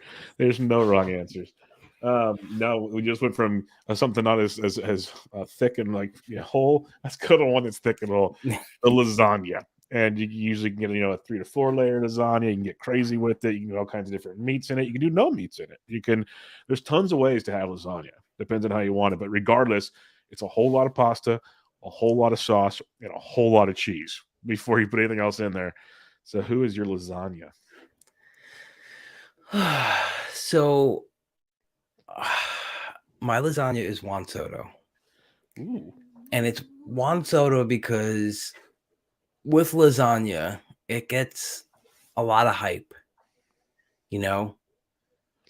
but it can be very wrong and produce not a good situation. So I think that's the Juan Soto. I think Juan Soto Love gets it. a lot of hype and it doesn't give you a lot back. And if it's great, it's supposed to be great, right? Mhm. But if it's not, it's big difference. I So like my that a lot. lasagna is Juan Soto. That's beautiful. That's really good. I wrote a bunch of pizzas down. Do you want to do just pizza in general, or do you want to go one by one? It's up to you. I'll give you the floor on this one.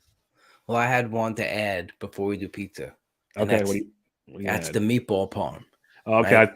When you were talking about these earlier, I was thinking like a meatball parm sub, something like that. I was thinking, Yeah, okay, meatball parm. What do you got? because I call a lot of people meatballs, I know that's and why I and love it. and and also too, I don't want anyone to think that it's always a bad thing. Like it can be in terms of endearment too, That's you why I know? love it with you because I know you're a sarcastic person like I am. So when you say it sometimes, I'm in my head trying to think, okay, is he really like where's he going with this? Because Yeah, I know I could see it going both directions right now. yeah. Like someone posted the draft with the names on it, Mhm. and someone was like, "Hey, the next time you might want to, not put that." And he's like, "Oh yeah, I didn't realize that." And I wrote, "Yeah, that's a meatball move." Because that is a meatball move, but maybe he didn't know it was a meatball move, you know. But you can also say, you can say it in a nice way, "Hey, meatballs," like, "Hey, friend." But the meatball parm is one definitely too. As if I mean, if I say you're a meatball parmesan, it's not good. Not Meatball can be good. good. Meatball parmesan can't be good.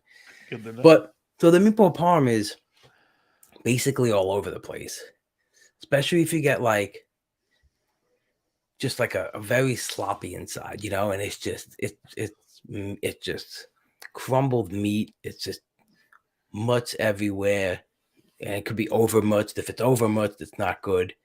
But then sometimes you even get like the hard bread with Mhm. the soft inside, and you go bite, and it just Oh like yeah. explodes out. And so for me, the meatball parm is always all over the place, Mhm. and that would be like a multi-eligibility player. But you have, so there's different meatball parms though. Like you could have the Willie Castro, who's all over the place and he stinks, Mhm. right? Or you could have Max Muncy, where he Okay. gives you 2 3 spots and he gives you that punch, that satisfactory meal. So good meatball parm is a good multi-eligibility player. I like that a Bad lot. meatball parm is like a Ledmus Diaz or Willie Castro. Or Jace Peterson, just for you, Scott Yeah, Jace. There Peterson. you go. Oh, that's so good. That was one of the better thought out answers I've heard in a long time for any podcast. I'm telling you, that was beautiful. Beautiful. Oh man. Yep. Wow. I don't even know if I want to go on any further. That was perfect. Yeah, I Um, mean, well, we can end it there because I really didn't get any. I didn't get the pizza. I spent okay. so much time on the other Yeah. food that Yeah, I no didn't get to problem. We the can stop there. Yeah, pizza. so yeah, we'll call it good there because that was outstanding. Absolutely outstanding. Yeah, that went better than I thought because I didn't know what to expect. I was just having fun with it. That was beautiful. The No only problem. other thing I was thinking, like Italian ice or Italian coffee, would be like one of them was gonna be my Vinny Pascantino. Like, Okay, I was trying to go somewhere that would get you some Vinny P, maybe some yeah, Pete Alonso somewhere, somewhere that would get some of your boys out. That's what I was hoping for. yeah. Pete Alonso could probably be the cheese pizza. Now that we're thinking about it, he's the big lovable You're guy. gonna say the Cheese meat pizza, lover, yeah, yeah, the meat lover, the big, yeah, big meat. actually, yeah, the big Pete, yeah, the Yeah, meat lover is big definitely meat Pete. Pete the polar bear. Yep, Yeah, big meat yeah, Pete. yeah. He might even be the meat and the veggies, like Yep, that huge because he's the just a whole thing. combination of everything. And Vinny P, I was gonna say like Italian, like an espresso, or an Italian ice. Italian Yeah, ice because he's just like a refreshing personality and yep. refreshing guy to see on Twitter. He's Oh, it hysterical, is. I love and him. also he's like an espresso. He's like a shot. He's like a Yep, shot in the arm everything. of dud. Yeah. There's just a lot of dud personalities in Yep. baseball, Yep. and it's sad to say, but like they're not into marketing themselves are doing, fun things, and he's just so refreshing to see this kid loving life, going to Italy, playing for Team Italy, Yep. being, Do you see when he posted on Twitter the sign outside the bistro that said Italian breakfast? for He took a Italian picture. This breakfast. is what it Yeah. really is, folks. Mhm. He gets it. He freaking gets it. He really It's does. beautiful. It's Yeah. beautiful. Yep. But Yeah. he's a phenomenal follow. So sweet. Absolutely. That worked out really well. I like that a lot. Might have to use that for some other people at some other time. I don't know when. But I might have a different. I might start putting games at the end of these just to have some fun to mix it up a little bit. Definitely Um, is, man. yeah, just something different. A lot of us do a lot of the same stuff on every show. Like, let's have a little fun with this. I do have one listener question for you Okay. from Zaddy Guerrero Jr. Okay. Most improbable buy low that you believe in. Ooh, most improbable. What does improbable mean again? Like it probably won't happen? Like you don't see it happening. It's like such a long shot. Oh, so it's such a long shot. Okay. That's the way I would describe it. Because I got I'm some not the best at the English language, but that'd be my right. guess. Because I mean, there's some buy lows that I definitely do believe in. Let's see. I'm just gonna hit the ADP real Let's quick. go to like 600. That's good. Improbable buy lows. So we're coming off someone with I guess a bad season from last year, or just maybe a misadjusted price. I'd say either or is fine. Like, sometimes buy low means coming off a bad season, or like a guy that, I'm not saying Indy Rodriguez is an example, but he's not projected to start the year with the team. It's a So tough pick. do you buy? But it's something like that, maybe. Yeah. That's that. Yeah, that's actually. I guess Mike Soroka a buy low. But you're not for really someone buying that's, low on him. Like, he's no, had you're not. You're limited still at paying bats. for him. Yeah, Exactly. like I think Mike Soroka's not a guy I'm saying, but he's picked Ooh. 560 coming off his injuries. Could be a buy low. Never know. Right. Yeah, I need to dig into more on that, but like something like that probably. Okay. Let's see. Oh, I got it. Alex Kurloff. I know a lot of people believe in his power. Maybe they consider, or maybe this is the misperception of a lot of things, but they might consider him a buy low at 328 ADP in the last couple of draft champions. I don't see it. I just don't see it. He's the risk. I guess the capital won't hurt you too much, so it's a good upshot play. But to me, I just don't see his wrist being able to withstand what he needs to withstand to play a lot of baseball. Because that seems to be the problem. It always it's the same injury over and over again. It's the same injury over and over again. So me, realistically, I don't see that being a thing that would happen. To like be effective. I mean, I don't know. So in that area, you can get Isaac Paredes, Wilmer Flores, Eduardo Escobar, not the greatest. Tommy Pham, Yandy Diaz every day over him. So it's not a ton of like concrete options, but I really don't see him seeing the field enough that I would want to take the shot here. Maybe 450, 500. I'll go there, Yeah, here's a couple names I want to throw out. They're just coming off bad seasons, not so much injury situations, but literally past pick 600 right now, and they're still projected to start and then potentially hit in the middle of their team's orders, which is people we kind of like to target in these drafts. Rob, just throwing it out there. Josh Donaldson was horrible last year, but he's still there. You go, and he's still starting at third base for now for the Yankees, and he's going at 606 in December. And another one that I was all over last year, so I have like PTSD. But then I see his ADP of 630, Jonathan Scope. I know Detroit sucks. Don't get me wrong. I'm just like throwing names out. These guys are going to start. These guys are going to start. And they were once pretty reliable fantasy guys. So I'm not saying run out and draft them, but guys I'd at least kind of potentially keep an eye on. So yeah, I'd have to dig in deeper on that, but there's definitely some options back there. Which is I see Donaldson in the last, what am I looking at here? The last 5 weeks? I'm looking at the month of December on DCs. Month of December, and he's what number? 606. Really? ADP 606. That's crazy. Yeah, that's why it stood out to me. Like, I know he was bad last year, but 606 to me is still way too like in that lineup. He's like, Why do I see 406? What am I looking at that's different? you're probably looking at the left-handed column there. Or yeah, you're on the left side. Where did I go? Um, I mean, I'm doing. I'm doing. Let me go back to the top of my page here. I'm doing draft champions from December 1st to December 28th. yeah, I see Josh Donaldson at 398. I don't know what you're on because I have him at 606. What? Yeah, I'm not That's bullshit. I got. wild. No, because I just finished the draft, Now, and now I'm confused. Yeah, ADP AAV in that column it says 606. do you have it on all drafts, or does it say No, draft just champion? draft champions. That's why I'm confused now because of what you're saying. Yeah, it's really interesting. That's why when I saw that number there, I was like, that's freaking a little bit wild for me. It's right behind Domingo Herman and in front of Ellie De La Cruz. Yeah, not. I'll let me refresh my page because if we're that far I just apart, put it. I put mine in the chat link. See if that brings it up as what I'm looking at. okay, let me check it out. I see 8 drafts. Is that what you see too? Is the number of picks? 8 drafts. In mine, there are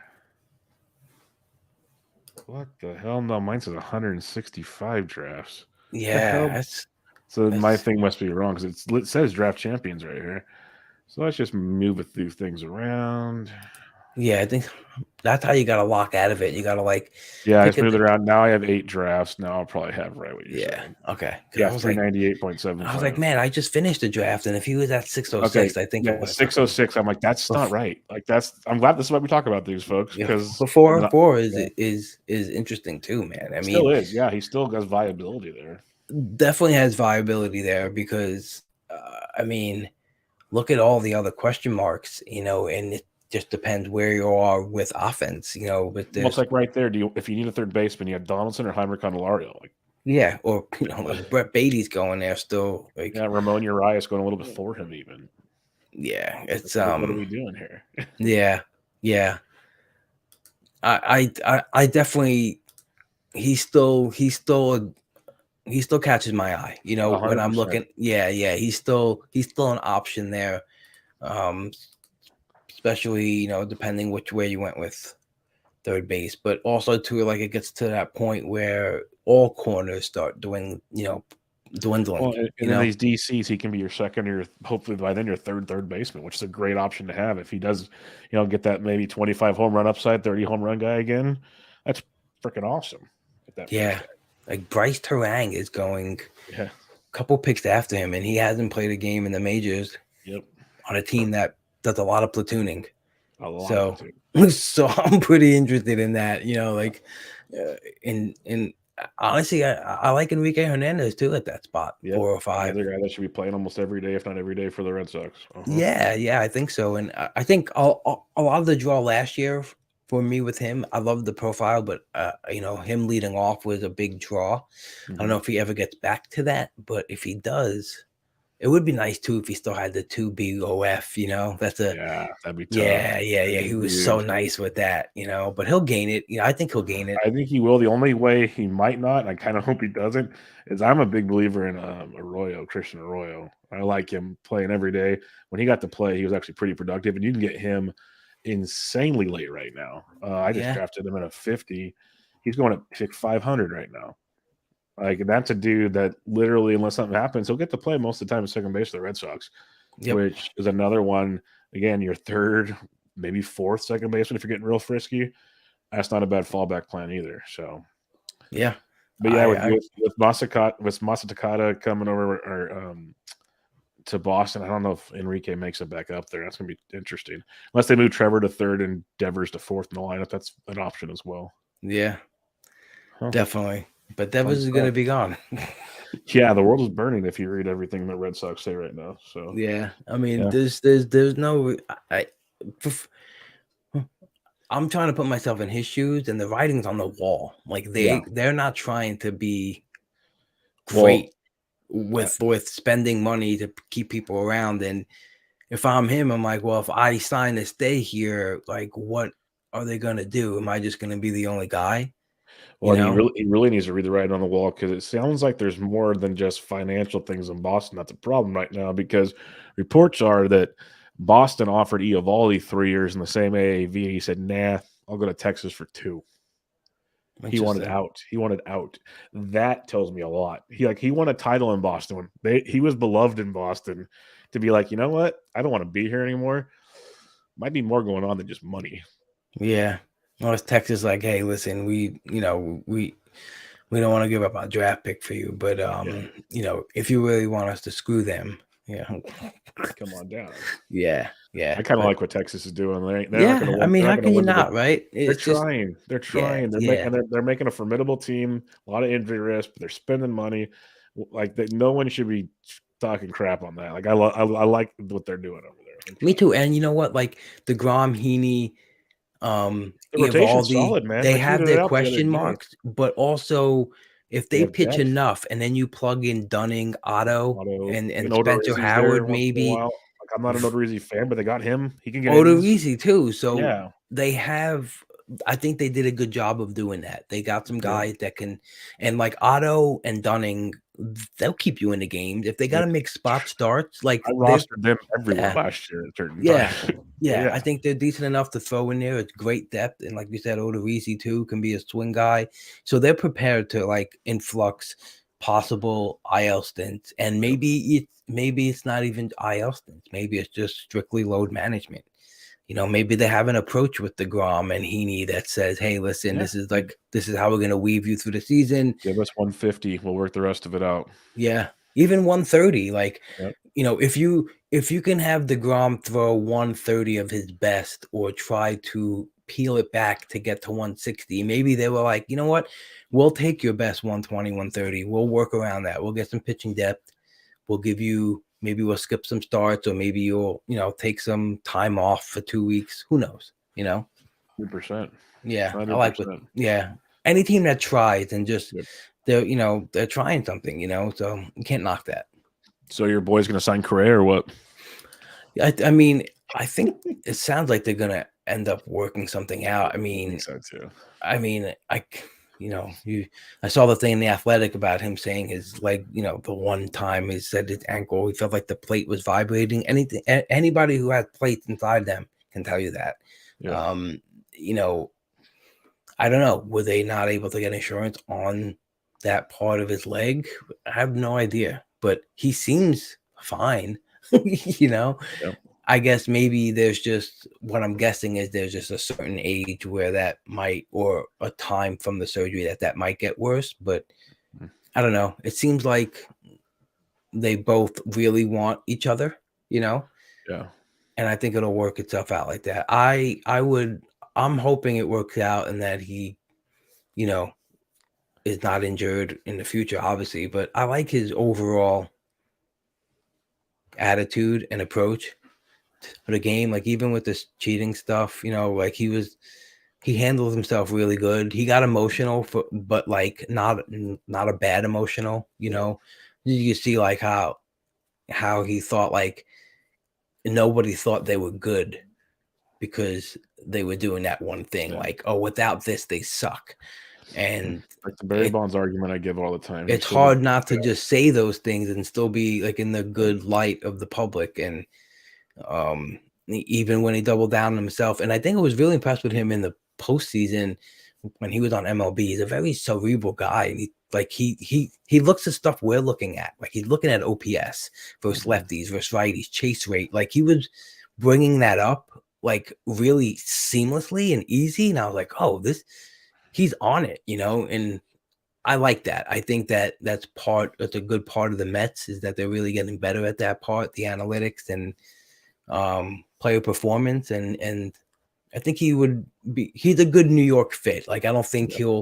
he's not going to crumble from pressure, and it's 100%. important. Yeah. Yeah, it's a good fit, third base. It just makes that team even deeper. So, And he well, said something interesting too, like, or Boris was like, he was actually thinking about making a move to third so he can put on more weight, because he hadn't been able to train, like to put on, to gain strength because he wanted to stay flexible at short. It makes sense. You saw what A-Rod did. Steroid or no Yeah. steroids, got a lot bigger over there. So Yeah. Yeah. makes sense. Yeah.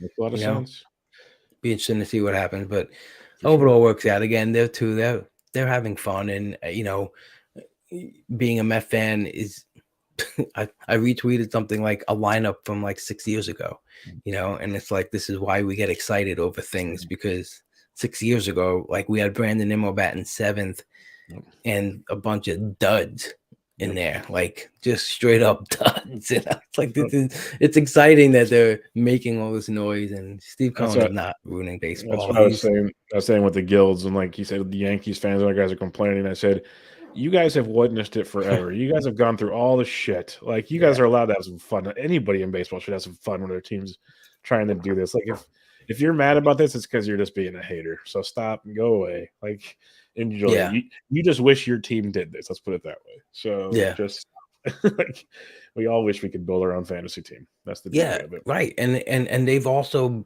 in the position to, they still have Alvarez, they still have Beatty, so Yep. they still For have now, these. what are they going to do with Beatty though? Like, if you get Correa to play third base, one of your top prospects is a third baseman. You got to trade Yeah. him now, right? I mean, if it's a huge land, then it's something I'm sure they'll think about. Maybe they'll have a Search hole money in the in middle the of the way, season, yeah. like maybe Yep. they'll play it, but I don't know. I like the team as constructed. I especially love like the Martes and the Connors, because they're just gritty guys who are just good ball players. Great depth. And they're not the focal of the team, and a lot of those good Yankee teams were like that, where you had these, the 6-7 hitters would just just really hurt you in the lineup if you slept on them. And I like that they're in that part of the lineup. And maybe Beatty can just, maybe they keep him in the minors for a little bit, and maybe, I think it would be ideal to have more AAA time for him, and I maybe agree. there's a need, maybe Maybe maybe Correa gets hurt, unfortunately. right, or maybe Eduardo Escobar isn't Yeah, holding his, like leg, and like just not holding up his end, and maybe Beatty could play a little second, spell calls a third for a couple of games, or I don't know, or maybe he has the ability to play an outfield spot. I feel like with a good young player like that, if they could work him into the team too without feeling any pressure, like last year they brought up Alvarez when they were struggling, and poor kid, he had to. The same thing with the Yankees, young kids, they were up by like what 15 games, and they could have brought them up slowly and been yep. ready, but then they went into a slump, and And they were in trouble. and then they called them up and they were like, "Hey, save us!" Like Yeah. the Braves did it right. They bring up their kids young, they give them a shot. Yep. The playoff times they're tested, So, but I feel like Beatty will just get a shot all the way around the team. Think of like it's a good chip to have if something catastrophic happens. But I'd like to see him involved with the team in multiple spots, and and bring him up that way. For sure. Well, Rob, I think we're gonna wrap it up there. Yeah, man. Always, Awesome. always a pleasure chatting. I could have kept going, but I'm like, yeah, Yeah. we'll call it good Apologies there. for everyone. I know I No, talk too much. Bubba asked no, me a question and we just go sideways, and I'm that's what I love talking with. Like, like, I like tell the people Willy all the time. Wonka I ride. tell Right? You everybody, go. yeah, I tell everybody like I put outlines together. I love it. I don't have to follow them. So we hit most of the buttons, but we didn't follow them in order. I'll tell you that much. Yeah. So that's the Yeah. beauty of it. I love chatting with you. Yeah, Um, man. before we Agreed. head out of here, plug all your stuff. You have a bunch. Your content's amazing. So plug away. Yeah, man. You can check out my podcast, the Pull Hitter Podcast. My last episode, I was able to get on the second highest earner in NFBC history, who's won 5 out of the last 6 diamond auctions, which are 10,000 buy-in leagues, Jesus. 70,000 for the prize. So he's won 5 of the last 6 years. Super duper auction. So if anyone does want to get in some auctions this year, it would be a great pod to listen to. He laid down a lot of great stuff, and I'm hoping to do some more auction strategy this year and more auction pods. I feel like there's not a lot out there, There's and not enough. yeah, it's not enough, and especially since I'm gonna get into them more. So help me, help everybody else too. Yeah, I've been doing some, some pods with Ryan Roof. good friend of your He's pod as awesome. well. He's amazing. I'm Yeah, glad. I'm he's glad you do it because I mentioned something that you said on the show that I want to echo when he was on mine. That people need to realize he's more than just a relief pitcher guy. I He's say it all the I time. know when you said it, I'm Yeah. like, it's so true, and people need to realize. I even told him, I said, like, every year I have him on to do the bullpen thing, like we did a few weeks ago. But I told him flat out, I'm like, you're coming back on, and we're gonna do nothing but everything but bullpens, so people can Yeah. understand you know what you're doing. Like you are very good at this. He's So good. He's super good, and you know, like he's such a good person too. yeah. Like I don't know if he'll get mad at me, but he'll just randomly send out a text and be like, "Hey Uh-huh. man, I appreciate what you're doing. You know, like thank you for doing these pods." And just like out of nowhere, it's just so kind and Yep. super super awesome guy. You know, and he's just good on the whim too. I'll Mhm. text him in the morning and be like, "Hey, you got any free time in the afternoon?" Yep. And we don't have an outline, but we're just like, let's go with the free agent signings. And Yep. so and yeah, so I had one with Eno Saris and DVR too. That was a lot of fun. Very good episode. Yeah, yeah. So and I got plenty, plenty planned in the future. Definitely want to get that whole super crew you were talking about, the Silver, Modica, Vlad. I'd like to get them on at once. Yeah. That would be a blast. And got one with Sean Childs, who's in the NFBC Hall of Fame, scheduled for February. So just keep bringing in the usual suspect too. I usually try to round up Johnny Palsma. He's a great He's a guest. great It interview. is Yeah. great person too. Yeah, so I like the familiar faces because it's people I often talk to, so it's so easy like this. But then I also enjoy meeting new people, and yeah, so again, I'll just be grabbing some, have the historical pages on the NFBC and kind of just, have a little fun of looking at like the last 2 or 3 years, see who's been successful and trying to give people a voice, to talk about like what they've been doing well. And that's Gotta my get through it. that's my favorite part is reaching out to maybe people who are kind of unsuspecting, like, you want to talk to me? And it's like, Yeah. yeah, I do. Like, As a matter of I could, fact, yeah, I yeah. could see the records, I could see the standings. You're doing really good, I want to know how you and got there. Talk yeah, to yeah. And me. especially like you mentioned, some people do well in like Different formats. in different formats. And Mhm. so yeah, like once I think the OCs start getting a little warmed up and I'm ready for get into those, I'm gonna try to get on a couple of the guys that came in the top, just like you had Gilds on, who won the overall. Try to get him on, and Griffin Benga, who had a couple teams in the top 10, and just to I like to see what people like what worked for people in certain formats, and try to have some type of but I also want to get involved in, like I said, more auction stuff, and maybe even some more dynasty and keeper stuff too, like as extra stuff, because I really enjoy those leagues, and it's such a great part. I know it's hard to hit because everyone has different rules, in Yeah. those leagues, but it's awesome. I love that whole style looking ahead into the future. But yeah, so that's what I got going on, and yeah, just really awesome to have the time to get to chat with you again, brother. It's Always, my friend. always Always. great, always great. Hope everyone found some actionable stuff in here, and some laughs too, because Yes.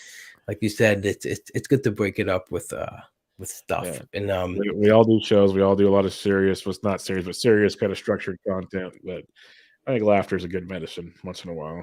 it So, really is, it really is. And even when I have some questions for people as well, and it's just like I tell myself too, like if I'm catch myself looking at like what maybe I want to ask next, but because we actually have to keep the show moving along. But if you stop listening to the person, and mhm, there's you're gonna that miss that a nugget. interaction stops, it just Yep. sounds, I listen to some where it's just like, okay, you just moved on. This person just said something that actually you can Uh-huh. ask them a question and get more value out of it, but you're so headstrong on moving to that next thing. So that's why maybe this podcast and my podcast go a little longer, because I Mhm. love that element of it. I think that's the best part of it. 100%. That's what I tell people is that if I never had to use an outline again, I'd be happy. I do it more just in case we need some structure in our show. Right. But in reality, I'd rather have anything organic wise are the best podcasts out there. Yeah. So Yeah, like that's why I have paper by me. I tell people I'll listen to you talking, and I'll also write like little like 1-word notes. Like I want to come back to that. What you just said right there. Yeah, I want to come back to that.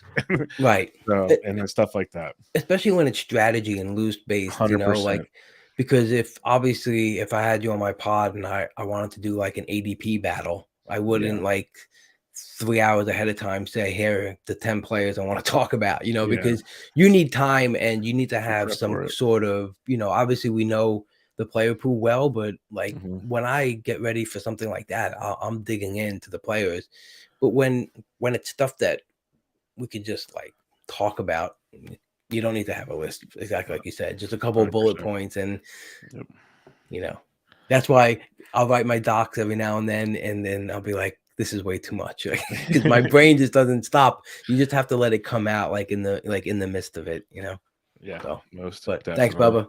No problem. We'll wrap it up there. Make sure you guys follow him on Twitter at Dead Pull Hitter and follow the Pull Hitter podcast. One of the better ones out there for sure.